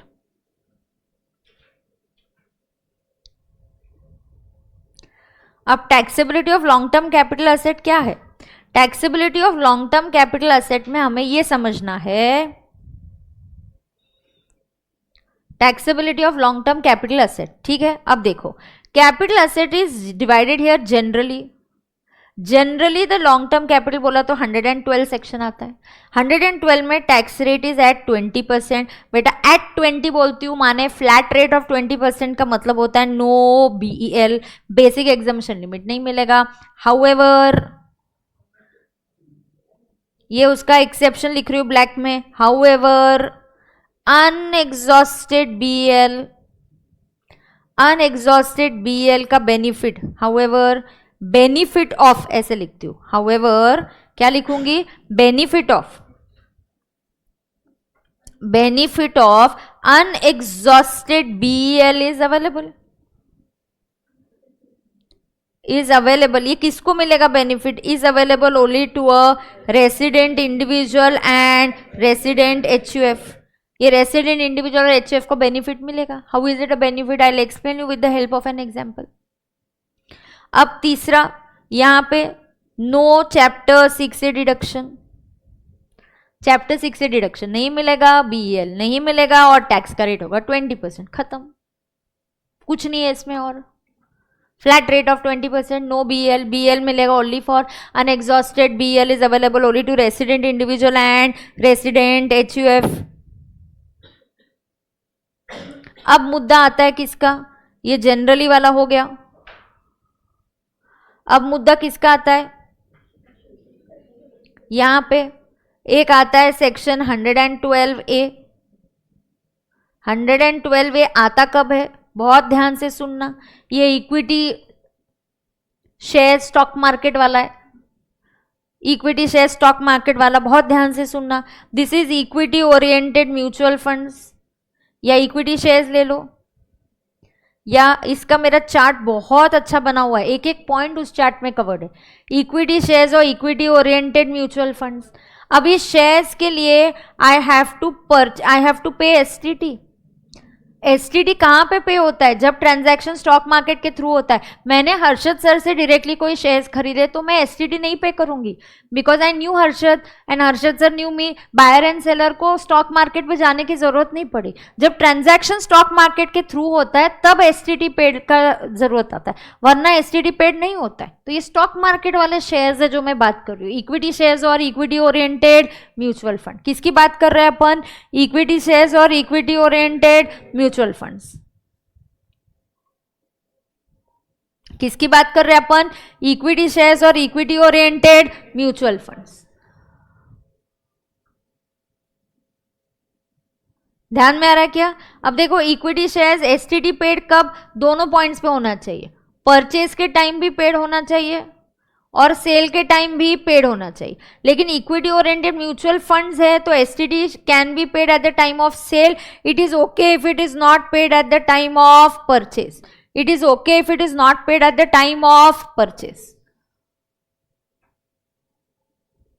हाँ, शेयर्स परचेज और सेल के टाइम दोनों के टाइम होना चाहिए, लेकिन यहाँ पे एक एक्सेप्शन है, बोनस शेयर्स। बोनस शेयर्स आपको डायरेक्टली दिए जाते हैं तो परचेज के टाइम आप नहीं पे करोगे तो भी चलेगा। इसका पोहा 12 मंथ से ज्यादा है। देखो इक्विटी शेयर्स और इक्विटी ओरिएंटेड म्यूचुअल फंड्स, यहाँ प्रेफरेंस शेयर्स नहीं है, सिर्फ इक्विटी शेयर्स और इक्विटी ओरिएंटेड म्यूचुअल फंड्स है, और इसका पोहा कितना है, 12 मंथ से ज्यादा है, फिर ये लॉन्ग टर्म बना। अब ये ऐसा हुआ, ये कंडीशन आपने सेटिस्फाई करी, then the gain that arises is called as long term capital gain under section 112A। और एक बार ये 112A वाला गेन बन गया, it is going to get taxed at 10% on gain exceeding 1 lakh, on gain exceeding 1 lakh, on gain exceeding 1 lakh। Second point, यहां से chapter 6 से deduction नहीं मिलेगा। थर्ड पॉइंट, इसमें से BL नहीं मिलेगा, BL का exception. What is that exception, however क्या, अनएग्जॉस्टेड BL, वो है ही क्या है वो, अनएग्जॉस्टेड BL। ये किसको मिलेगा, resident individual and resident HUF, इनको ये बेनिफिट मिलेगा। यहां चैप्टर 6 से नहीं मिलेगा, BL नहीं मिलेगा। और एक इंपॉर्टेंट बात, रिबेट, ये एकमात्र ऐसा टैक्स है, एकमात्र ऐसा पॉइंट है जहां पे rebate under section 87A is not available. अगर इस व्यक्ति का इनकम बिलो 5 lakhs हुआ और उसको 112A वाला टैक्स है, उस टैक्स कंपोनेंट पे आपको रिबेट अंडर 87A नहीं मिलेगा। You will not gate rebate under 87A, this is the only exception. यहां एक और इंपॉर्टेंट मुद्दा आता है, ये 112A से पहले 10% टैक्स होने से पहले it was totally exempt. Arun Jaitley ji ने 1 फरवरी 2018 है ना, हाँ, अरुण जेटली जी ने 1 फरवरी 2018 को आगे बजट अनाउंस किया, और अचानक से ये स्टॉक मार्केट वाला इक्विटी शेयर्स और इक्विटी ओरिएंटेड म्यूचुअल फंड जो एग्जम्प्ट हुआ करता था, ही मेड इट टैक्सेबल। क्या कर दिया उन्होंने, टैक्सेबल कर दिया।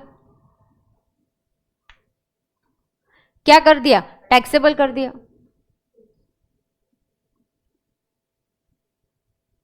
क्या कर दिया, टैक्सेबल कर दिया, और टैक्सेबल करने की वजह से क्या हो गया, एवरीबडी अचानक से नहीं चलेगा ऐसा। तो अरुण जेटली जी ने बोला नहीं नहीं रुको, घबराओ मत, if you have purchase such kind of 112A आ रहा है, और वैसे shares if you have purchase before 31 Jan 2018, तो ये 31 Jan 2018 कहाँ से टपका, ऐसे बीच में से नहीं आया, ये 1 फरवरी 2018 को अनाउंसमेंट हुआ जहां पे ये एग्जम्प्ट वाले इनकम को टैक्सेबल कर दिया। लोगों का पूरा टैक्स प्लानिंग बिगड़ गया, लोग बोलते हैं अचानक से ऐसे कैसे कर सकते हो, तो बोलते नहीं नहीं नहीं, जो वादा किया है हम निभाएंगे। हम बोलते डोंट वरी, अचानक से 1 फरवरी को अनाउंसमेंट हुआ, लेकिन उन्होंने क्या बोला, क्या बोला उन्होंने, that whatever is the profit up to 31 Jan 2018 हम टैक्स नहीं करेंगे, इसको टैक्स नहीं करेंगे। तो एक हमने स्पेशल उसके लिए क्लॉज इंट्रोड्यूस किया, इसकी कॉस्ट एक्वायर करने का, कॉस्ट निकालने का। अब ध्यान से सुनना बेटा, व्हाट डज इट मीन, इसका कॉस्ट ऑफ एक्विजिशन। अब मैं एग्जांपल देती हूँ, बहुत ध्यान से सुनना तुम लोग। देखो मैंने असेट खरीदा समवेयर 1 अप्रैल 2011 में, 1 अप्रैल 2011 में खरीदा, 31 मैंने खरीदा 2000 में एक शेयर, 31 Jan 2018 को इसकी वैल्यू 5000 थी, और अब जब मैं बेच रही हूं, अब ओके मार्च 24 में मैं बेच रही हूं, मार्च 24 में ये 5500 है। गवर्नमेंट से घबराओ मत, यहां तक का जो गेन है इस पे टैक्स नहीं लगेगा। क्यों, क्योंकि हमने यहाँ पे पहले already this time it use to be exempt, ये टैक्स क्या होता था, एग्जम्प्ट हुआ करता था। फिर हमने बोला यार घबराओ मत, इस गेन को हम एग्जम्प्ट करेंगे। तो हमने क्या बोला, सेल कैपिटल गेन निकालते वक्त सेल प्राइस 5500 ले लो, यहाँ पे कॉस्ट क्या आएगा, ये एक्चुअल कॉस्ट और FMV whichever is higher, तो यू कंसिडर 5000, तो अब आपका गेन कितना आएगा 500। एक very important part over here, something else that you will not get here, I will note it as 4, I will make this as 5। Benefit of indexation भी हटा दिया, ये लॉन्ग टर्म है लेकिन फिर भी बेनिफिट ऑफ इंडेक्सेशन नहीं दिया, इसलिए गेन जब कैलकुलेट होता है straight away 5500 minus 5000 it comes to 500 rupees gain. हाँ एक चीज करी, whatever profit you incurred up to 31 Jan 2018 we will totally ignore.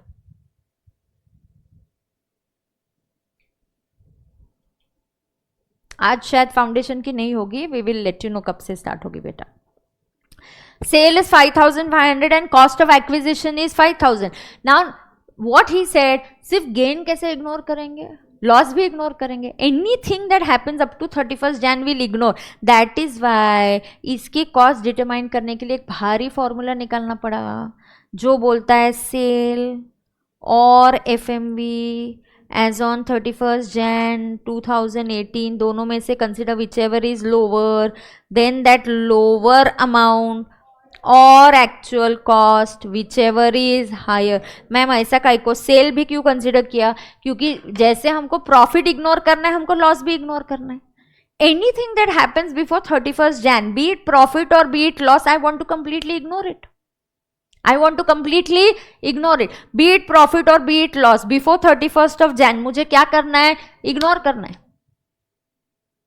मैं फिर से स्टार्ट करती हूँ, कैपिटल गेन्स में दो ही मेन पार्ट है, फिर एक बीच में पार्ट है स्पेशल, फिर हो गया मेरा अभी कैपिटल गेन्स का टैक्सेबिलिटी वाला पार्ट पढ़ा के हो जाएगा। मैं अभी आज लॉन्ग टर्म और शॉर्ट टर्म दोनों का टैक्सेबिलिटी कंप्लीट करूंगी and then I will stop the class.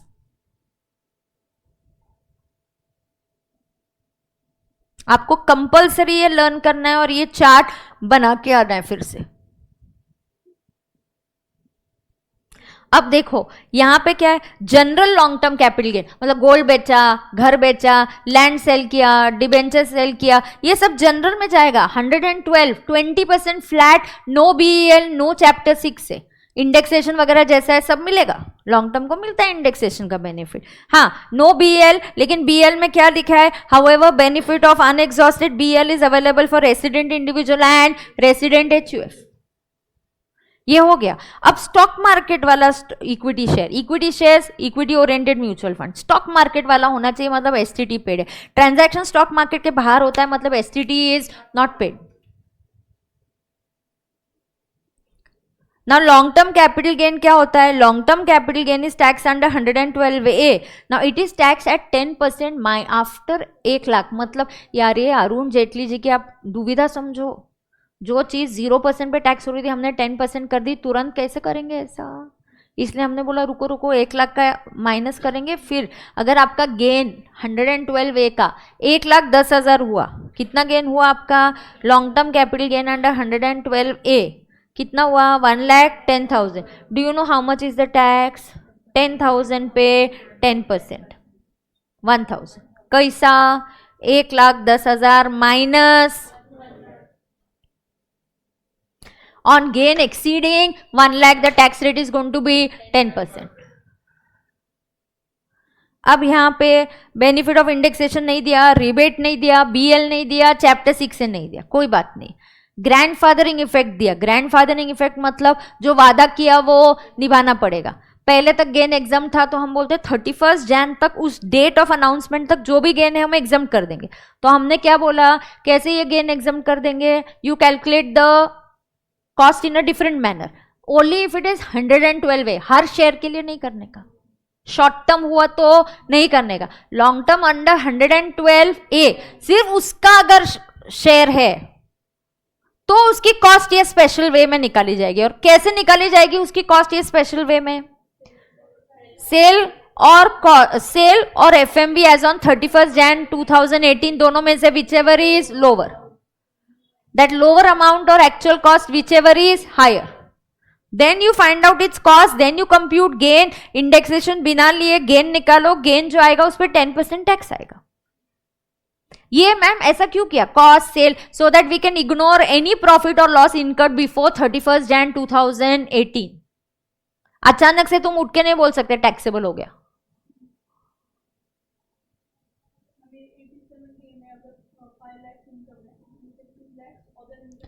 Five lakhs में से 2 लाख अदर इनकम है, 3 लैक्स स्पेशल ये वाला इनकम है. तो जो 3 लैक्स पे टैक्स आएगा उस पे रिबेट नहीं मिलेगा, जो 2 लैक्स है उस पे रिबेट मिलेगा.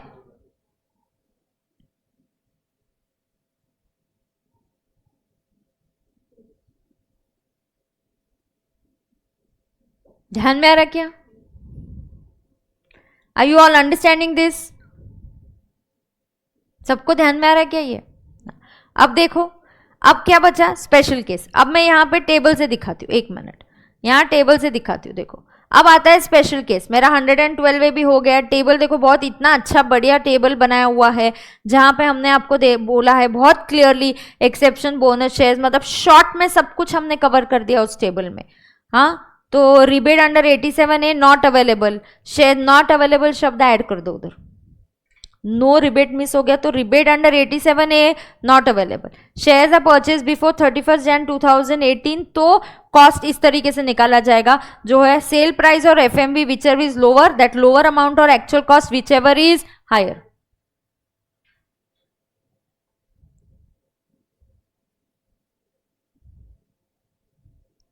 अब ये FMV निकालने के लिए बहुत इंपॉर्टेंट है, ये पूछा जाता है 2-3 बार एग्जाम में आया है, ये भी आपको लर्न करना है. FMV जो निकालना है ऑन 31 जैन 2018, अगर लिस्टेड है स्टॉक मार्केट पे तो you have to consider the highest price quoted on 31 Jan. Highest price, यहाँ लोएस्ट नहीं लेना है. हाँ, गिफ्ट के इसमें मैंने लोएस्ट बोला था, यहाँ कौन सा लेना है? हाईएस्ट प्राइस लेना है. आपको ये लर्न करना है कि कौन सा प्राइस लेके लेना है आपको. FMV हाईएस्ट लेना है. हर स्टॉक मार्केट पे अलग अलग हो सकता है, पूरे दिन में भी प्राइसिंग बदल सकता है. कभी 200 है, कभी 210 हो गया, फिर 220 हो गया, फिर 190 आ गया. तो कौन सा प्राइस लेना है? Highest price. Price can keep on fluctuating. Can the price keep on fluctuating? Yes. If no trading is on 31st Jan 2018, then the highest price on date preceding 31 Jain को उस स्टॉक का ट्रेडिंग नहीं हुआ तो एक दिन पहले का लेना है. और अगर वो लिस्टेड नहीं है तो FMV कैलकुलेट करना है. लिस्टेड नहीं है तो FMV निकालने का एक तरीका दिया है, फेयर मार्केट वैल्यू आपको कैलकुलेट करना है. ध्यान में आ रहा है क्या सबको? अब आपको ये समझना है यहां पे ये special case option 1 option 2. Special case is only for 3 assets. कितने असेट्स के लिए स्पेशल केस है? 3। जनरली ये फाइनेंशियल असेट्स है, सिक्योरिटीज, उनके लिए है ये। स्पेशल केस में क्या है, कौन से है? Listed securities, listed shares and zero coupon bonds, सब लिस्टेड है। लिस्टेड वर्ड जरूरी है यहाँ पे, लिस्टेड सिक्योरिटीज, लिस्टेड शेयर्स। अच्छा मैम लिस्टेड शेयर्स इधर भी आएंगे, फिर इक्विटी मार्केट में भी आएंगे? अरे लिस्टेड शेयर्स अगर मैंने हर्षद सर से डायरेक्टली लिए तो मैंने एसटीटी पे नहीं किया, एसटीटी पे नहीं किया तो इधर आ जाएगा। प्रेफरेंस शेयर्स देखो, प्रेफरेंस शेयर्स भी लिस्टेड हो सकते, फिर वो यहाँ आएंगे, वहां उस केस में क्या आ जाएगा? Listed equity shares, listed equity oriented mutual funds on which STT is paid.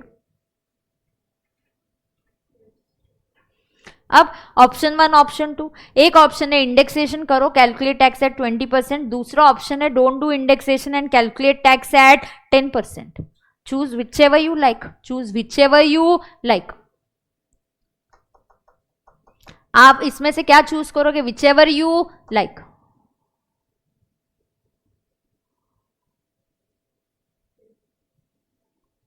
ये हो गया लॉन्ग टर्म। अब शॉर्ट टर्म का बताती हूं। अब शॉर्ट टर्म में क्या है? शॉर्ट टर्म में 2 ही है, short term generally and short term stock market वाला। यही जो स्टॉक मार्केट वाला equity shares, STT paid, equity oriented mutual fund, STT paid, वो 12 मंथ्स के ऊपर है तो लॉन्ग टर्म, 12 मंथ्स के नीचे पोहा है तो शॉर्ट टर्म। अब आपको क्या समझना है? ये generally short term capital gain is tax at general rates, it is tax at general rates. किस पे टैक्स किया जाता है? ये जनरल रेट्स, नॉर्मल रेट्स, इसको कोई स्पेशल रेट नहीं है, नॉर्मल स्लैब्स में जाता है। Short term on sale of RHP, short term on sale of gold, ये कहां जाएगा? सब कुछ हिपंड, ये सब कहां जाएगा? नॉर्मल में जाता है, स्लैब्स में जाएगा। अमरमाला पानी देना प्लीज। हाँ, ये कहां जाएगा? शॉर्ट टर्म में जाएगा, स्लैब्स नहीं है इसके, स्लैब्स के जैसे ही जाएगा, नॉर्मल, मतलब इसके इधर कोई खास रेट नहीं है।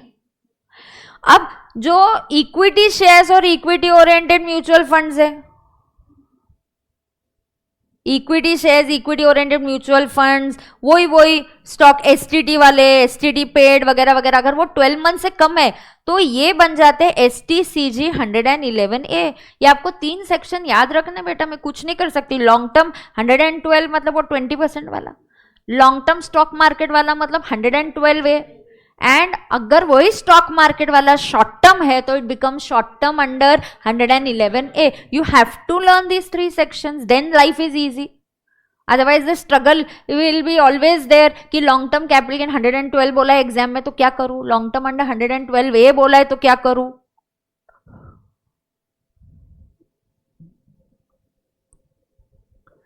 ये क्या हो रहा है? Short term under 111A, it is tax at 15%, tax at 15% मतलब no BL। However, benefit of unexhausted BL is available to resident individual and resident HUF.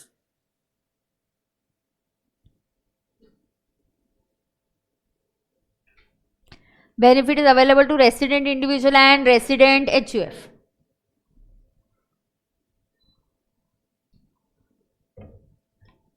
बराबर है क्या? अब इसमें क्या है? नो चैप्टर 6 है, नो BL एंड हाउएवर आ गया, एंड नो चैप्टर 6 से डिडक्शन हो गया। मतलब equity shares, equity oriented mutual fund, STT वाले अगर लॉन्ग टर्म हुए तो 112A, tax rate is 10% on gain exceeding 1 lakh, और अगर ये शॉर्ट टर्म हुए तो it is 111A and at the tax rate will be 15%, and tax rate will be 15%.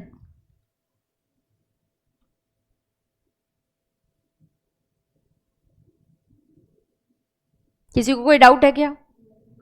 ओए कोई डाउट है क्या यहाँ पे? ये देखो, ये शॉर्ट टर्म का टेबल, इतनू सा टेबल है ये। Generally it is at normal rates and 111 क्या है? Equity shares STT paid, purchase STT paid, exception में क्या है? Bonus shares, equity oriented mutual fund, sale, वो सब एसटीटी पेड वाला। देन 111A हो गया तो 15%, no BL, however unexhausted BL is available to resident individual and resident HUF, and no chapter 6A deduction. Ma'am अगर एसटीटी पेड नहीं होगा तो वो नॉर्मल रेट में जाएगा, बिल्कुल। अगर वो एसटीटी पेड नहीं होगा तो वो नॉर्मल में जाएगा। स्टॉक मार्केट वाला इक्विटी बोलती हूं मैं हमेशा, स्टॉक मार्केट वाला। स्टॉक मार्केट वाला मतलब एसटीटी पेड। हाँ, bonus shares is the only exception. क्या एक्सेप्शन है उसका? Bonus shares is the only exception. ध्यान में आ रहा है क्या सबको? तुमको ध्यान में आ रहा है क्या नहीं ध्यान में आ रहा है? ध्यान में आ रहा है क्या? अब देखो, अगर मैं यहां पे एक सिंपल सा आपको क्वेश्चन बोलती हूं तो टैक्सेबिलिटी पार्ट पढ़ा के हो गया, बेसिक पार्ट पढ़ा के हो गया। कल मैं क्या पार्ट पढ़ाऊंगी आपको? एग्जाम्शन। एग्जाम्शन में 2 भारी अमेंडमेंट्स है, आने ही वाला है वो क्वेश्चन आपको एग्जाम में। अब यहां पे आप समझो,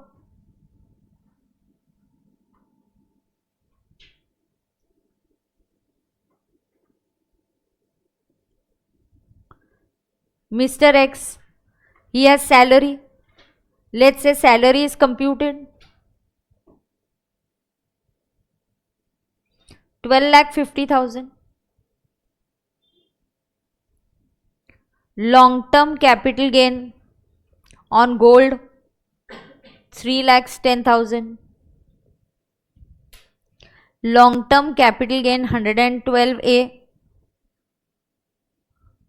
2,15,600.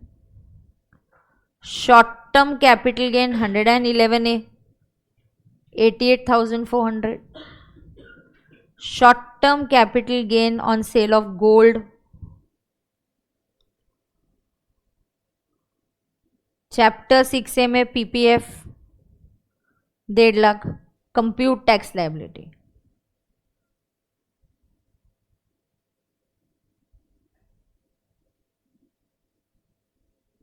$111A में रिबेट मिलेगा? ऑफकोर्स मिलेगा, क्यों नहीं मिलेगा? सिर्फ कहाँ बोला है रिबेट नहीं मिलेगा? 112A में। बाकी सब जगह 111A में भी रिबेट मिलेगा, क्यों नहीं मिलेगा? बिल्कुल मिलेगा। 2 क्वेश्चंस करूंगी, ये और एक अनएग्जॉस्टेड बीएल समझाने के लिए।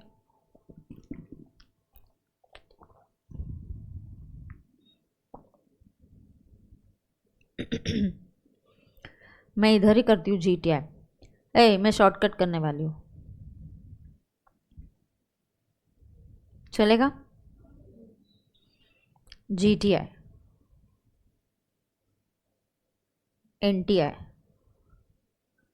और फिर आएगा टैक्स, और टैक्स पे आएगा नोट 1। टैक्स में क्या आएगा? Note 1।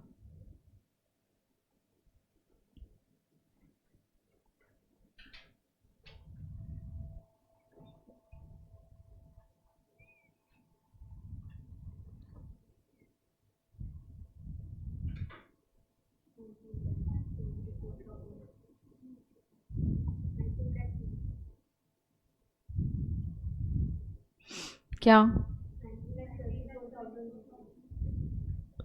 19 lakh and NTI is 18,24,000। Check करो।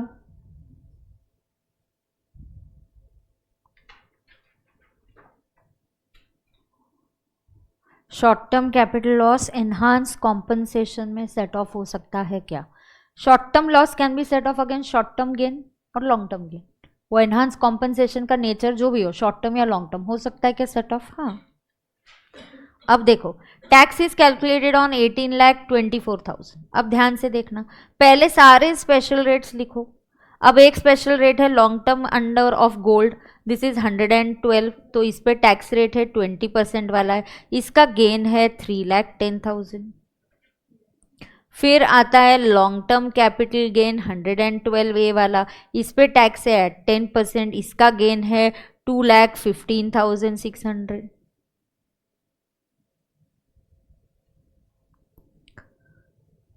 फिर क्या आया? Short term capital gain under 111A, ये है 15% वाला, इसका गेन आया 88,400। एंड मैम गोल्ड और सब शॉर्ट टर्म ऑफ गोल्ड वो कहाँ जाएगा? जनरल में जाता है, वो स्पेशल है ही नहीं। तो everything else balance is taxed eight normal rate. Balance, how do you calculate? 18,24,000 minus 3,10,000 minus 2,15,600 minus 88,400. How much is that coming to? 12,10,000. Now calculate tax. That's the only part left now. On 3,10,000, the tax at 20% is 62,000. 2,15,000 पे, but be careful while calculating tax. It is 2,15,600 minus 1 lakh. Yes, so that is 15,600 tax. नहीं कितना? 11,560. Tax will be 11,560. 1 lakh का exemption है, minus करो, वो सिर्फ tax calculation के लिए है. 88,400 पे टैक्स एट 15%, 13,260 एंड 12,10,000 पे नॉर्मल रेट कि 10 लाख तक 1,12,500, फिर बचे हुए पे normal 1,75,500. Therefore, what is the tax equal to? 62,000 plus 11,560 plus 13,260 plus 175,500. 2,62,320. 262,320. वो स्पेशल रेट है ना, एज इट इज लिखने, उसमें से चैप्टर 6 से कुछ नहीं माइनस होता, इसलिए वो एज इट इज लिखते हैं अपन. So tax is 262,320. उस पे ऐड करो 4% HEC, 10,492. So total tax liability, total tax liability is 2,07,000 क्या?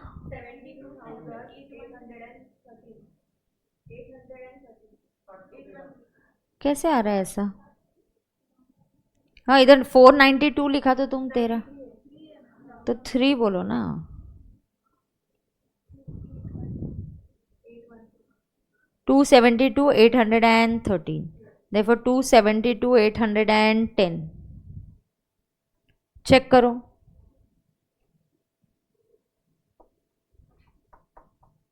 देखो किसी को कोई डाउट है क्या? 5 लाख के नीचे किधर है? हाँ, are we okay with this? एक और क्वेश्चन ले लो. चलो, everything same alike above. Let us just say, नहीं एक मिनट, शॉर्ट टर्म ये कितना है? गोल्ड 1,10,000 है ना? हाँ, everything same. Let's take everything same. I'll just change one amount and then the answer will completely change. Example 2. Mr. Y, let's say computed salary, he is just getting a pension of 1,20,000 and ये जो gold है, short term capital gain on gold, let's say it is just 30,000. 30 नहीं, let's say just 10,000. Focus, PPF में डाला है मैंने 1.5 lakh, but मुझे 1.5 लाख नहीं मिलेगा. आप 2 मिनट रुको, लुक एट द अमाउंट्स. इसमें से चैप्टर 6 से नहीं मिलेगा, इसमें से नहीं मिलेगा, इसमें से मिलता है, इसमें से मिलेगा, यहाँ से चैप्टर 6 से नहीं मिलेगा. तो चैप्टर 6 से will be 1,50,000. It will be restricted to 1,10,000. No, 1,30,000. ये एक 20 और ये 10,000. Observe observe. क्वेश्चन लिखो पहले. चलो, write down the question. Example 2 you write down example 2. तो ये एक क्वेश्चन करके आई will stop. Tomorrow I will be taking revision lecture again. I will continue like this only.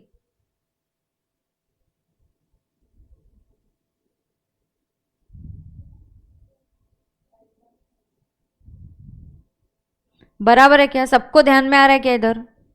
चलो, note it down fast. 1.5 lakh का investment है PPF में, but मैं 1,10,000 1,30,000 ले सकती हूँ। तो चैप्टर 6 से आपको 112 से नहीं मिलता, 112 ए से नहीं मिलता, शॉर्ट टर्म अंडर 111 ए से भी नहीं मिलता।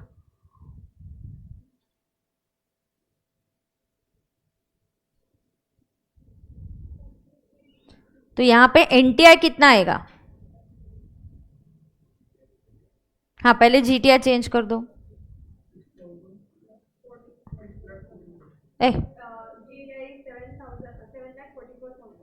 हाँ, 7,44,000 एंड एनटीआई 6,14,000। चेक करो।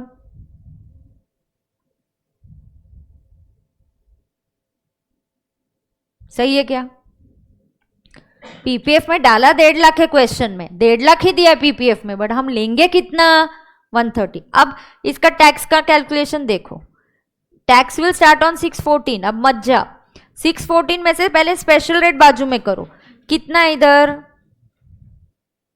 लॉन्ग टर्म कैपिटल गेन 3,10,000, ये 112 वाला है, 20% वाला है। Long term capital gain under 112 ए ये है 2,15,600. You have short term capital gain under 111A and that is 88,400. And you have balance बचा ही नहीं, चेक करो। 6,14,000 minus 3,10,000 minus 215,600 minus 88,400, this is 0. अब प्रॉब्लम क्या है? अब प्रॉब्लम ये है, assuming assessee is a resident individual. Assessee कौन है? Resident individual. तो रेसिडेंट इंडिविजुअल को अनएग्जॉस्टेड यहां बीएल मिल रहा है, उसको कितना बीएल मिल रहा है? 250। 2,50,000 में से I am not able to use anything, I still have unexhausted BL जो मैं यूज नहीं कर पाई। ये अनएग्जॉस्टेड बीएल 250 है। First time in this question में normal income is going below BL. ऊपर मेरा नॉर्मल इनकम ज्यादा था, बीएल से ज्यादा था, यहां मैं यूज नहीं कर पा रही हूँ बिकॉज मुझे बोला गया है कि शॉर्ट टर्म 111 है, लॉन्ग टर्म 112 है, लॉन्ग टर्म 112, इसमें से आप बीएल नहीं ले सकते। मैं नहीं ले रही थी, लेकिन फिर मुझे बोला नहीं अनएग्जॉस्टेड बीएल है, अगर बचा तो you can claim it from any of this ना। कहां पे टैक्स रेट ज्यादा है? 20 में। Let me first use it here, I can use it from anywhere. सिर्फ विनिंग से नहीं हो सकता, कैजुअल इनकम से नहीं हो सकता। तो 3,10,000 में से 250 माइनस करो, गेन कितना बचेगा? हाँ, 60,000। ये 215,600, ये 88,400, इसका इनकम 0 है। अब इसका जो टैक्स आएगा ये 20% मतलब 12,000। इसका जो टैक्स आएगा 2,15,600 माइनस 1,00,000, ये तुमको झेप रहा है क्या? इस पे टैक्स 10% मतलब 11,560। इस पे टैक्स का रेट कितना है? 15%। How much? 13,260। इस पे tax is 0, so my total tax is 12,000 plus 11,560 plus 13,260 plus 0, 36,820।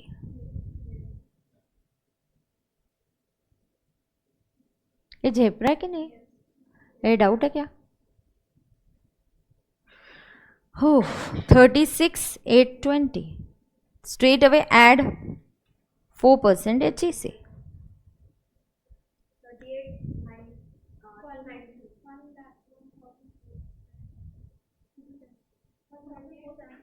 $1,470।